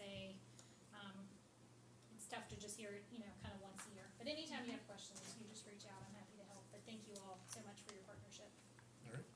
Thank you. Thank you. Thank you, Carrie. Okay. Old business, capital improvements, CIP. Stephanie, you were. Evening. Before you have a revised working draft of the FY 2020 through 2029 capital improvement plan. And this draft varies slightly from what you received in December. It reflects the changes that were made during the FY 20 budgeting process. So it is in line with all of your decisions for FY 20. And then for the Orange County Public Schools projects, particularly those projects that perhaps require some creative funding sources, we have identified that those scopes and funding sources are to be determined in future years, basically from FY 21 onwards. And those were for ongoing projects as well as some unique additions, such as the Gordon Barber addition and things of that nature. And those are really the only changes that have been made. Just have one question, because we touched on this a couple of meetings ago. Did insurance cover the buzzard attack? I'm not sure. Could you check into that, please? I will try. Thank you. Sometimes. I understand. I'm just very hopeful Yes, sir. that it I will did. try and find out for you. I believe it did, but I mean, I can't swear to it, but I believe it And did. I did I do apologize, there's one more, small change I just wanted to point out, a project that I did not, that I basically left whole in there was the school bus replacement cycle. So that is still for 7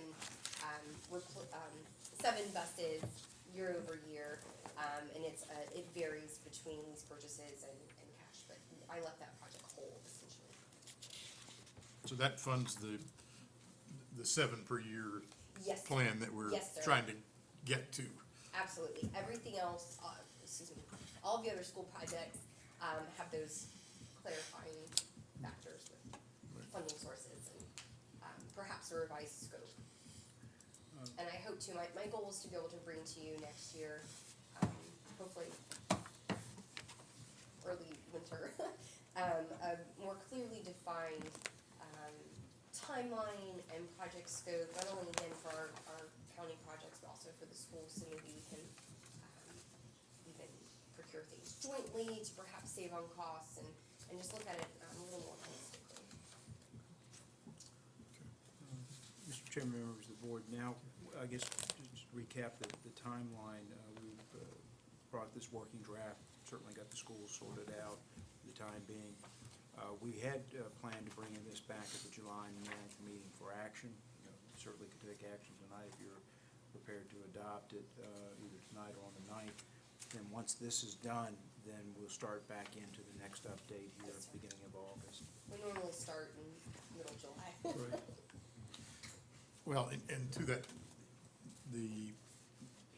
we need to have some discussions with the school board, school staff as well, to identify and define and find funding sources for several capital projects that have been under discussion. I mean, some of them are legacy discussions going back to the so-called master plan that was done a few years ago.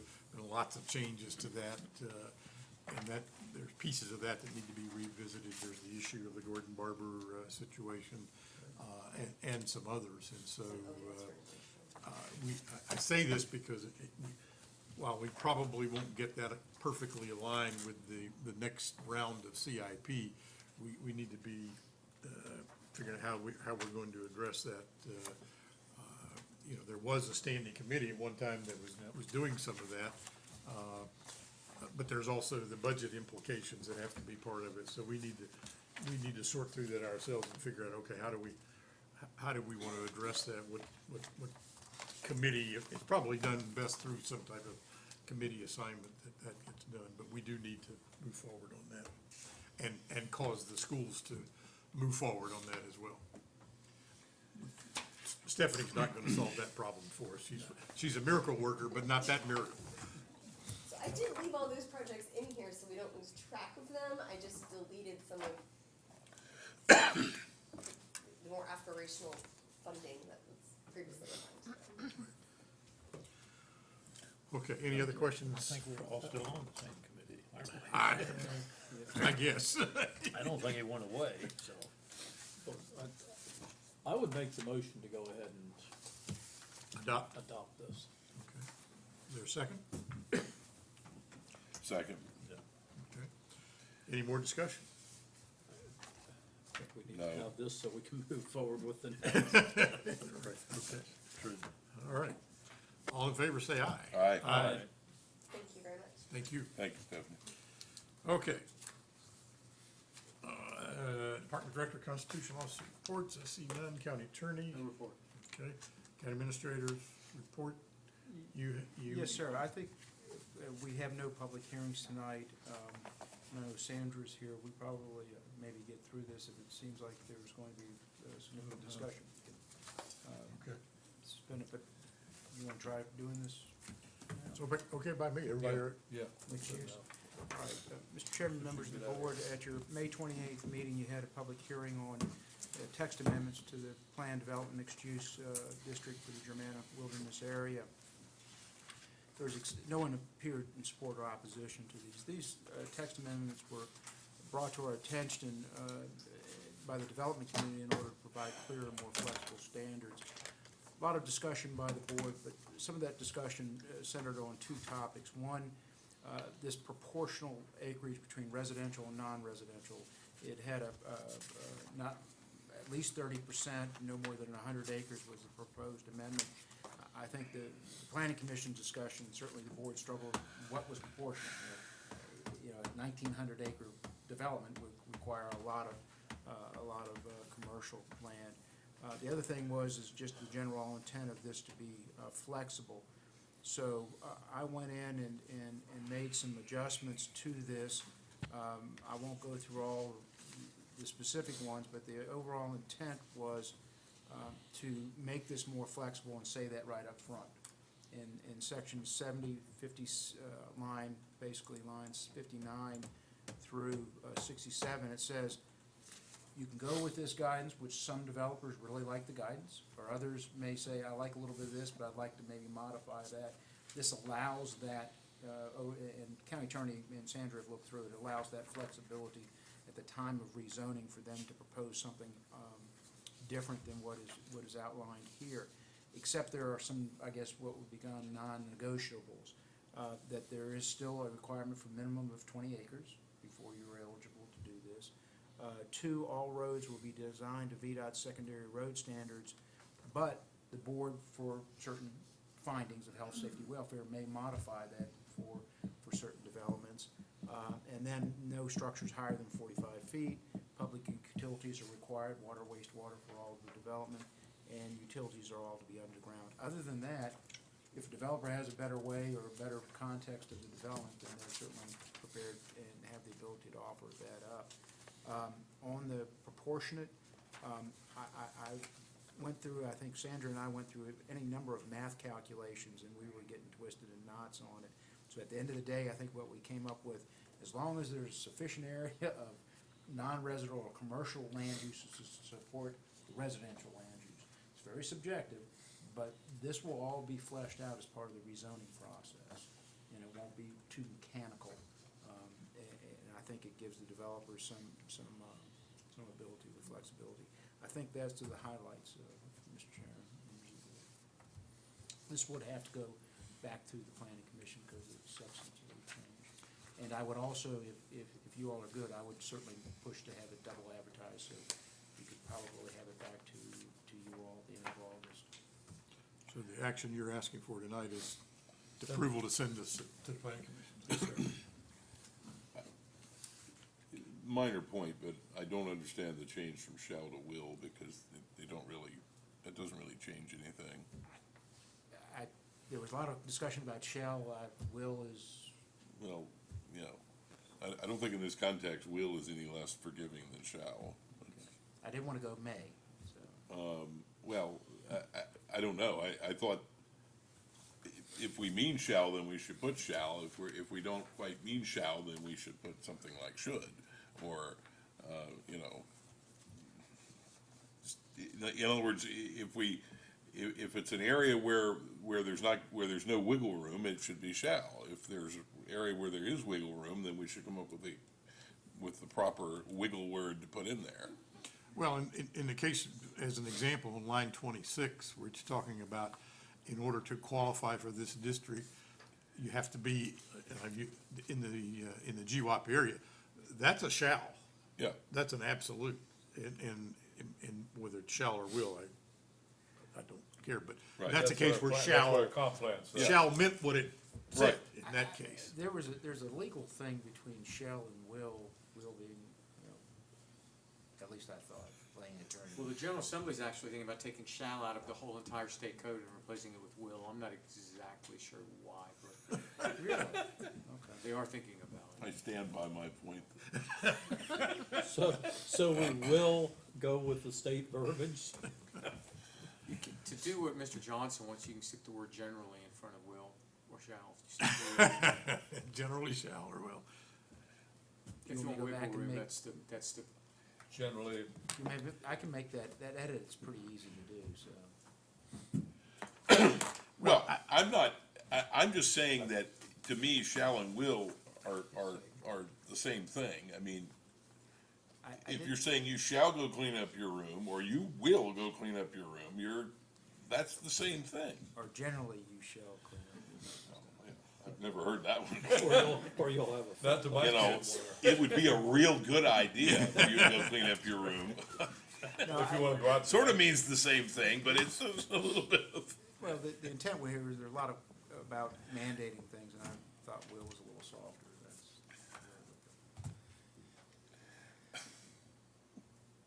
but I can make it whatever. well, I'm not going through these individual ones and saying which one should be, but I just didn't think that going from shall to will was, I didn't realize it was getting us into compliance with well, they haven't done it yet, they're just talking about it. with the new words from Richmond.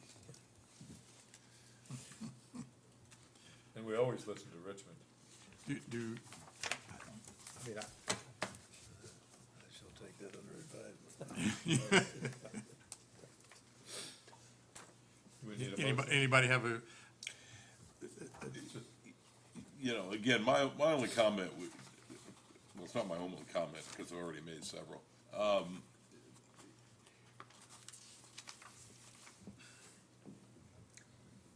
You obviously, on something like this, you wanna encourage some creative thought and encourage some other ideas, but then you don't wanna necessarily Open the throw door it to it. completely open. So it seems to me that in that case, what you need are some sort of some guidelines, some ideas, you know, what we're looking for. You know, we're looking for, you know, whether maybe it's column A, column B, and column C, you know, we need an item from each column to make this work. But you kinda get your choice of which one you pick. Now, I'm trying to illustrate my point. I'm not ready to apply that precise wording to this, but,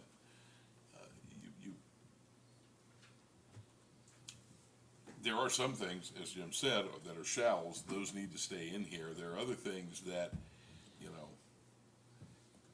we're flexible, but yet we're not flexible beyond a certain point. And I'm not sitting here now telling you what's the proper way to word that. But you also need to give some guidance to the developers so that they'll know what on earth you're kind of looking for. Or else they're gonna come in with some plan and we're like, no. So they've spent a lot of time and effort working on it, and it's dead on arrival.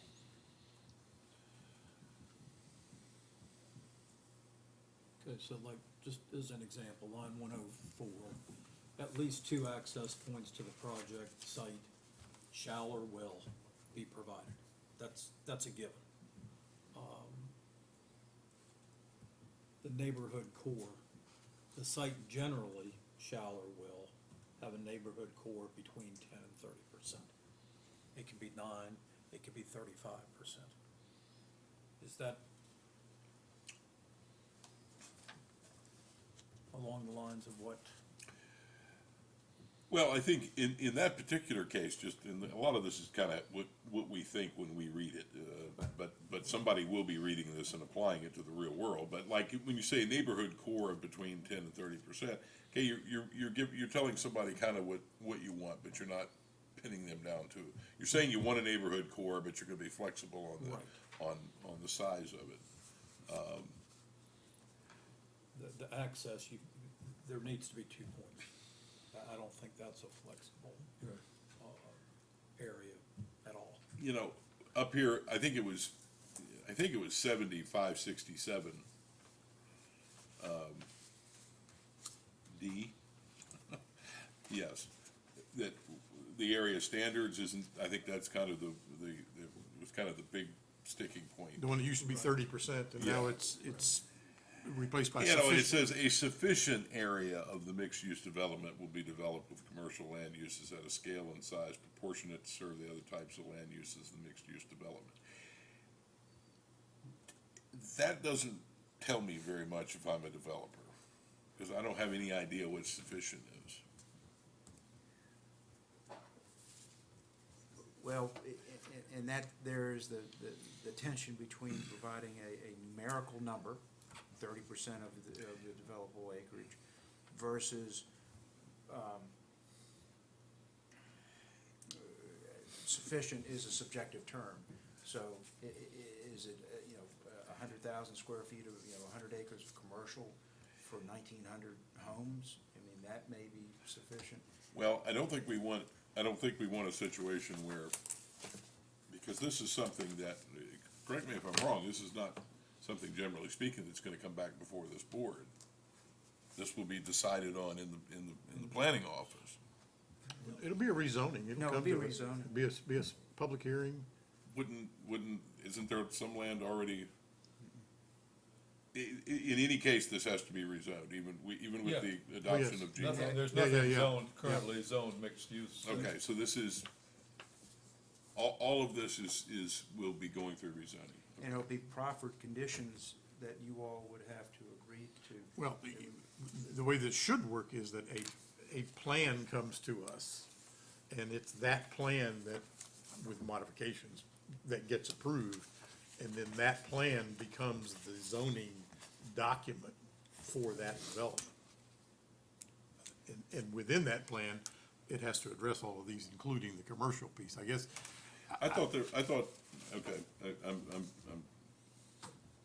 This is a zoning district. Exposing my ignorance, but I thought when GWAP was adopted, that is the undergirding for all of this. And this is kind of getting down to the specifics. But those areas are still zoned commercial and residential and agricultural. Today. That's the current zoning.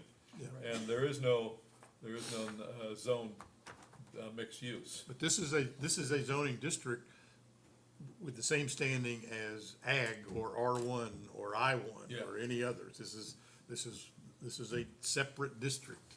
But when he gives it to us, he gets now mixed use, but the zone is, the plan does become the zoning. There's no pre-zoned areas. Yeah, Somebody would then make application to change, it could be a A1, commercial, residential, and then it would all be rezoned to this through the typical rezoning process. And it's there to encourage changing it from its current zone to our preferred zones. Okay, well, We have one development down there that's what we've been trying to tell them for a long time, to get out of a situation that they caused themselves. I don't know who that is. Yeah, I don't know. good advice for many. Yes. Okay, but to go back to this 7567D,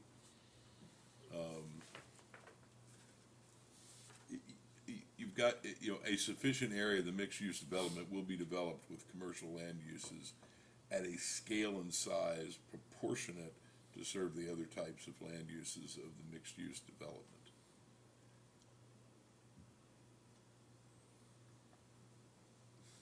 I'm not sure what that means.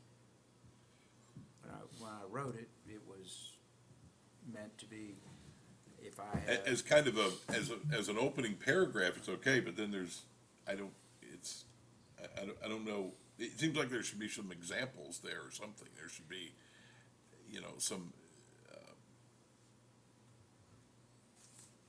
Well, that's where I think the planning commission had a lot of discussion, that, it was at 30% or 100 acres, whichever is less, I guess it was, whichever was less.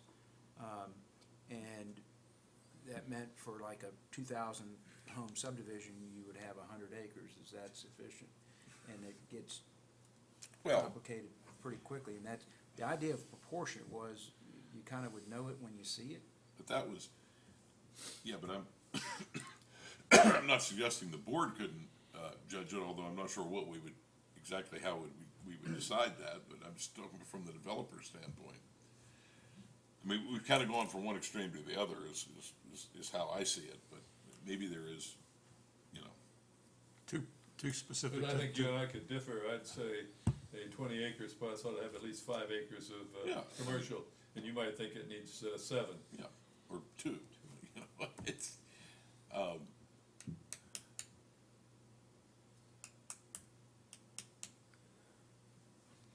And a lot of that is, you would look at it and say, what is the commercial? Is it residential serving as opposed to a business that doesn't serve the local residents? I think the difficulty that probably we're all having to one degree or another is we're used to zoning ordinances being very, you must do this, you gotta do this, you gotta do this. And what we're trying to do is put something flexible in here. And half our brain is trying to do that, the other half is saying, no, there's gotta be, this is rules and regulations, So we're kind of looking for kind of a hybrid in that. How about we consider doing something like this, in line 73, where the parenthetical statement that says total developed acreage starts, replace that parenthetical statement with what is on line 97, that says generally between 10 and 30%. Just put the 10 and 30% in there as either example or guidance. And let it read as it does, except the parenthetical would say, after the word size, generally between 10 and 30% or something like that. If he came in with 40, because we use the word generally, you had, and we liked the 40%? Right.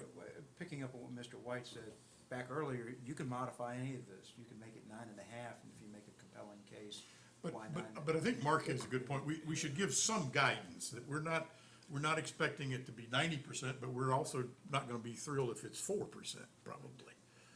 And so something that bounds the problem a little bit and gives us the ability to judge.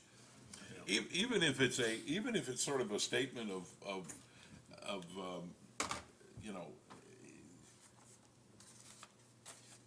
experience tells us that these types of developments are successful and kind of flesh out what those developments are. Well, you could say, examples of good mixed-use developments tend to have Yes, yeah, that kind of. between 10 and 30%. Right. Or whatever the numbers are. Maybe that's the way to get at it. Because that, I mean, we looked at lots of examples when you think about it. I mean, that's what, Because then, you know, somebody could come to us and make a very strong case that 9% is the gold standard for this particular one, and that we're not getting crosswise of our 10 and 30% because our 10, 30% was a guideline. You know. And the And if we language like it- earlier allows you Yeah. to make that case. Yeah. That's really what this is about. So if I make the change on line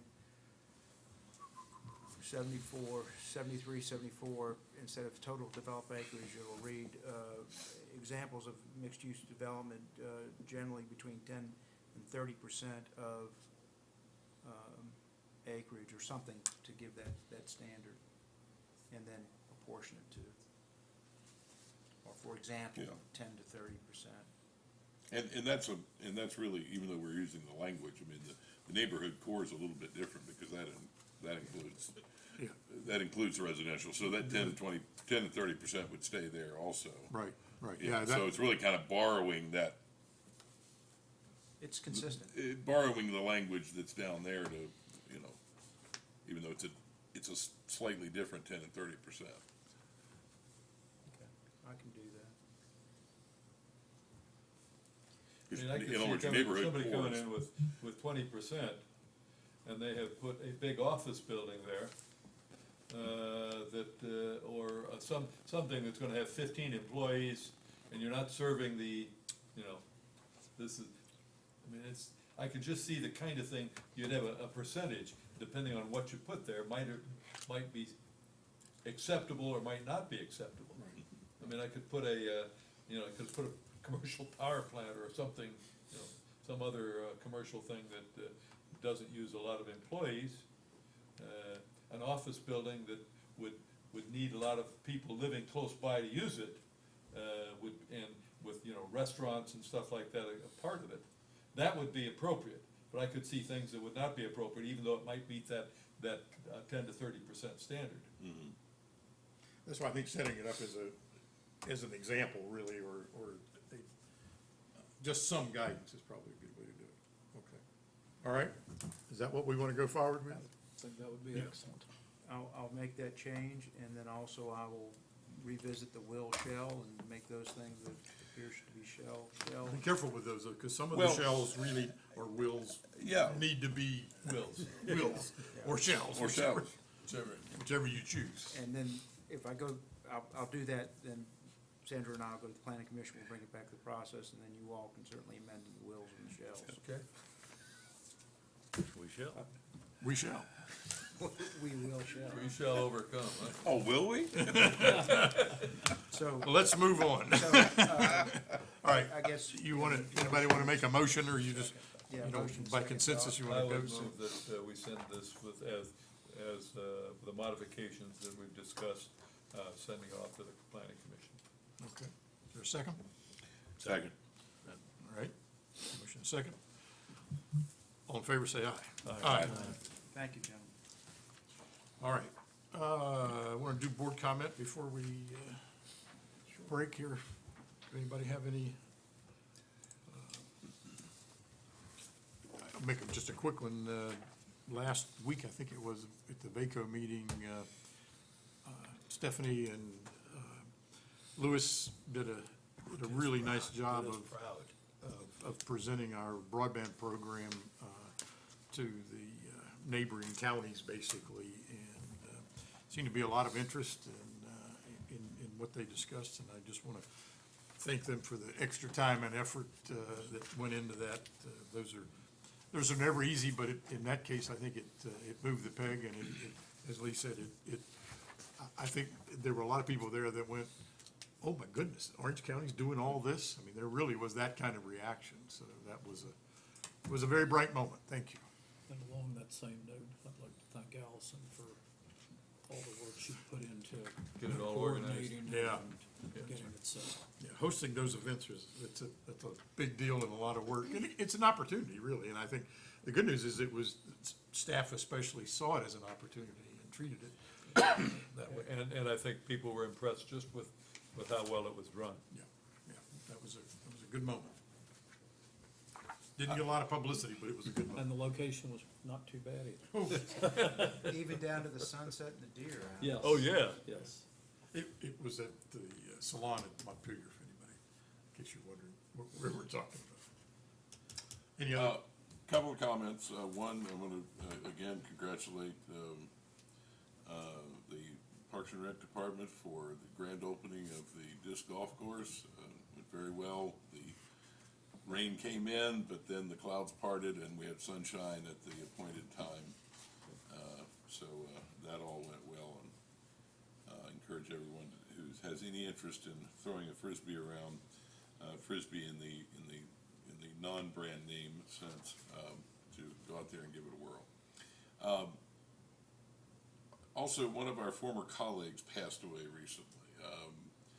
I just realized it Sunday evening. I was poking around on Google and doing some searches and found out that on June the 9th, John Nolan died. He was on the board from 92 to 95, representing Lee's district. And just a little excerpt from his obituary. He was a distinguished soldier in the United States Army for 28 years. Colonel Nolan served in World War II in Europe with the 30th Infantry Division in the Panama Canal Zone, Korea, Japan, Southeast Asia, and the Vietnam War, many duty stations across the U.S., recipient of many honors, and in addition to the 30th Infantry Division, he served with the 82nd Airborne, the 5th Special Forces, and the 3rd Infantry.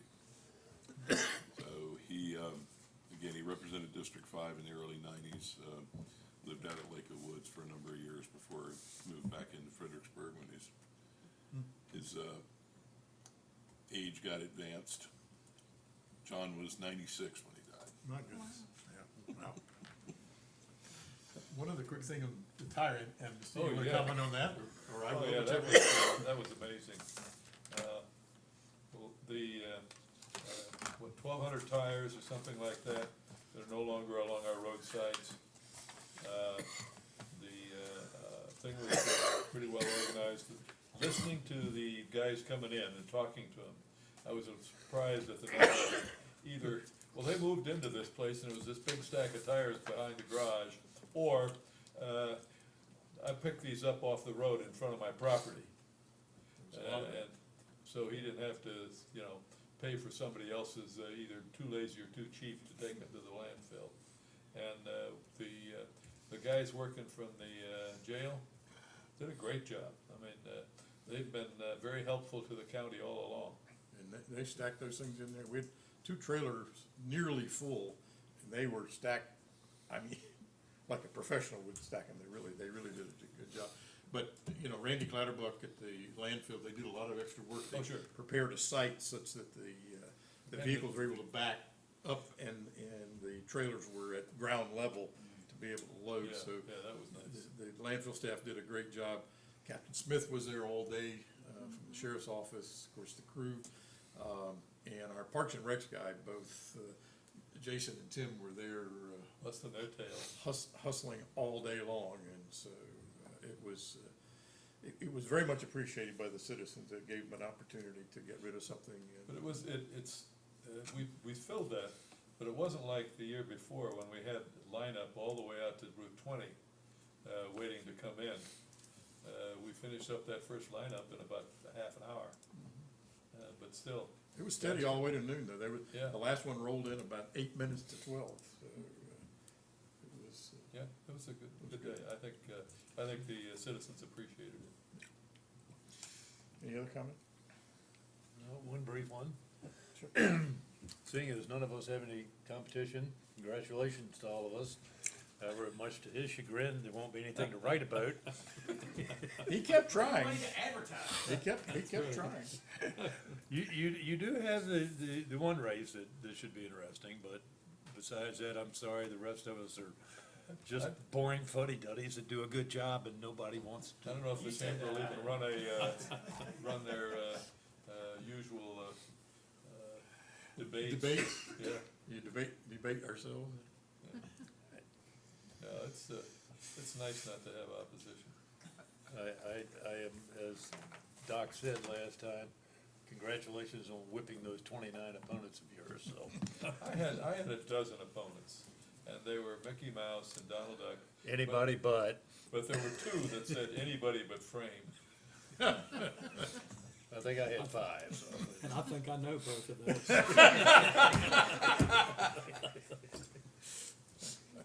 All right, any questions on the information items? All right, any appointments? I have a couple that I'm working on, if anybody knows of, particularly the BZA one, that's a one that I have some ideas, but none that I'm particularly happy with yet, so. If you know if somebody might be interested in that, let me know. All right, any questions on the calendar? Sorry, let me back up just one second. The report in here from the jail authority, we're one of the few jurisdictions that's showing a significant increase over the planning period. And that probably is realistic, but we are standing out differently from our sister counties, particularly Louisa, which is showing a decline. And so I'd call that to your attention if you get a chance to look at that again and see That's what. painful. I mean, I don't know what all is baked into that, but, It's very possible that come November, there may be an adjustment made there. okay, well, it's, I just call that to your attention. All right, calendar, anything there? If not, you want to take us into close, Mr. County Attorney? Whereas the Board of Supervisors of Orange County desires to discuss in closed meeting the following matters. Discussion concerning a prospective business or industry or the expansion of an existing business or industry where no previous announcement has been made of the business or industry's interest in locating or expanding its facilities in the community. Discussion or consideration of investment of public funds where competition or bargaining is involved. Where if made public initially, the financial interest of the governmental entity would be adversely affected concerning a tower site. Consultation with legal counsel employed or retained by the public body regarding specific legal matters requiring division of legal advice by such counsel concerning debt collection, body cameras in the town of Orange. And whereas pursuant to sections 2.2, 3711, A5, A6, and A8 of the Code of Virginia, such discussions may occur in closed meeting. Now therefore be it resolved that the Board of Supervisors of Orange County does hereby authorize discussion of four state matters in closed meeting. Need that as a motion. So moved. Somebody second it.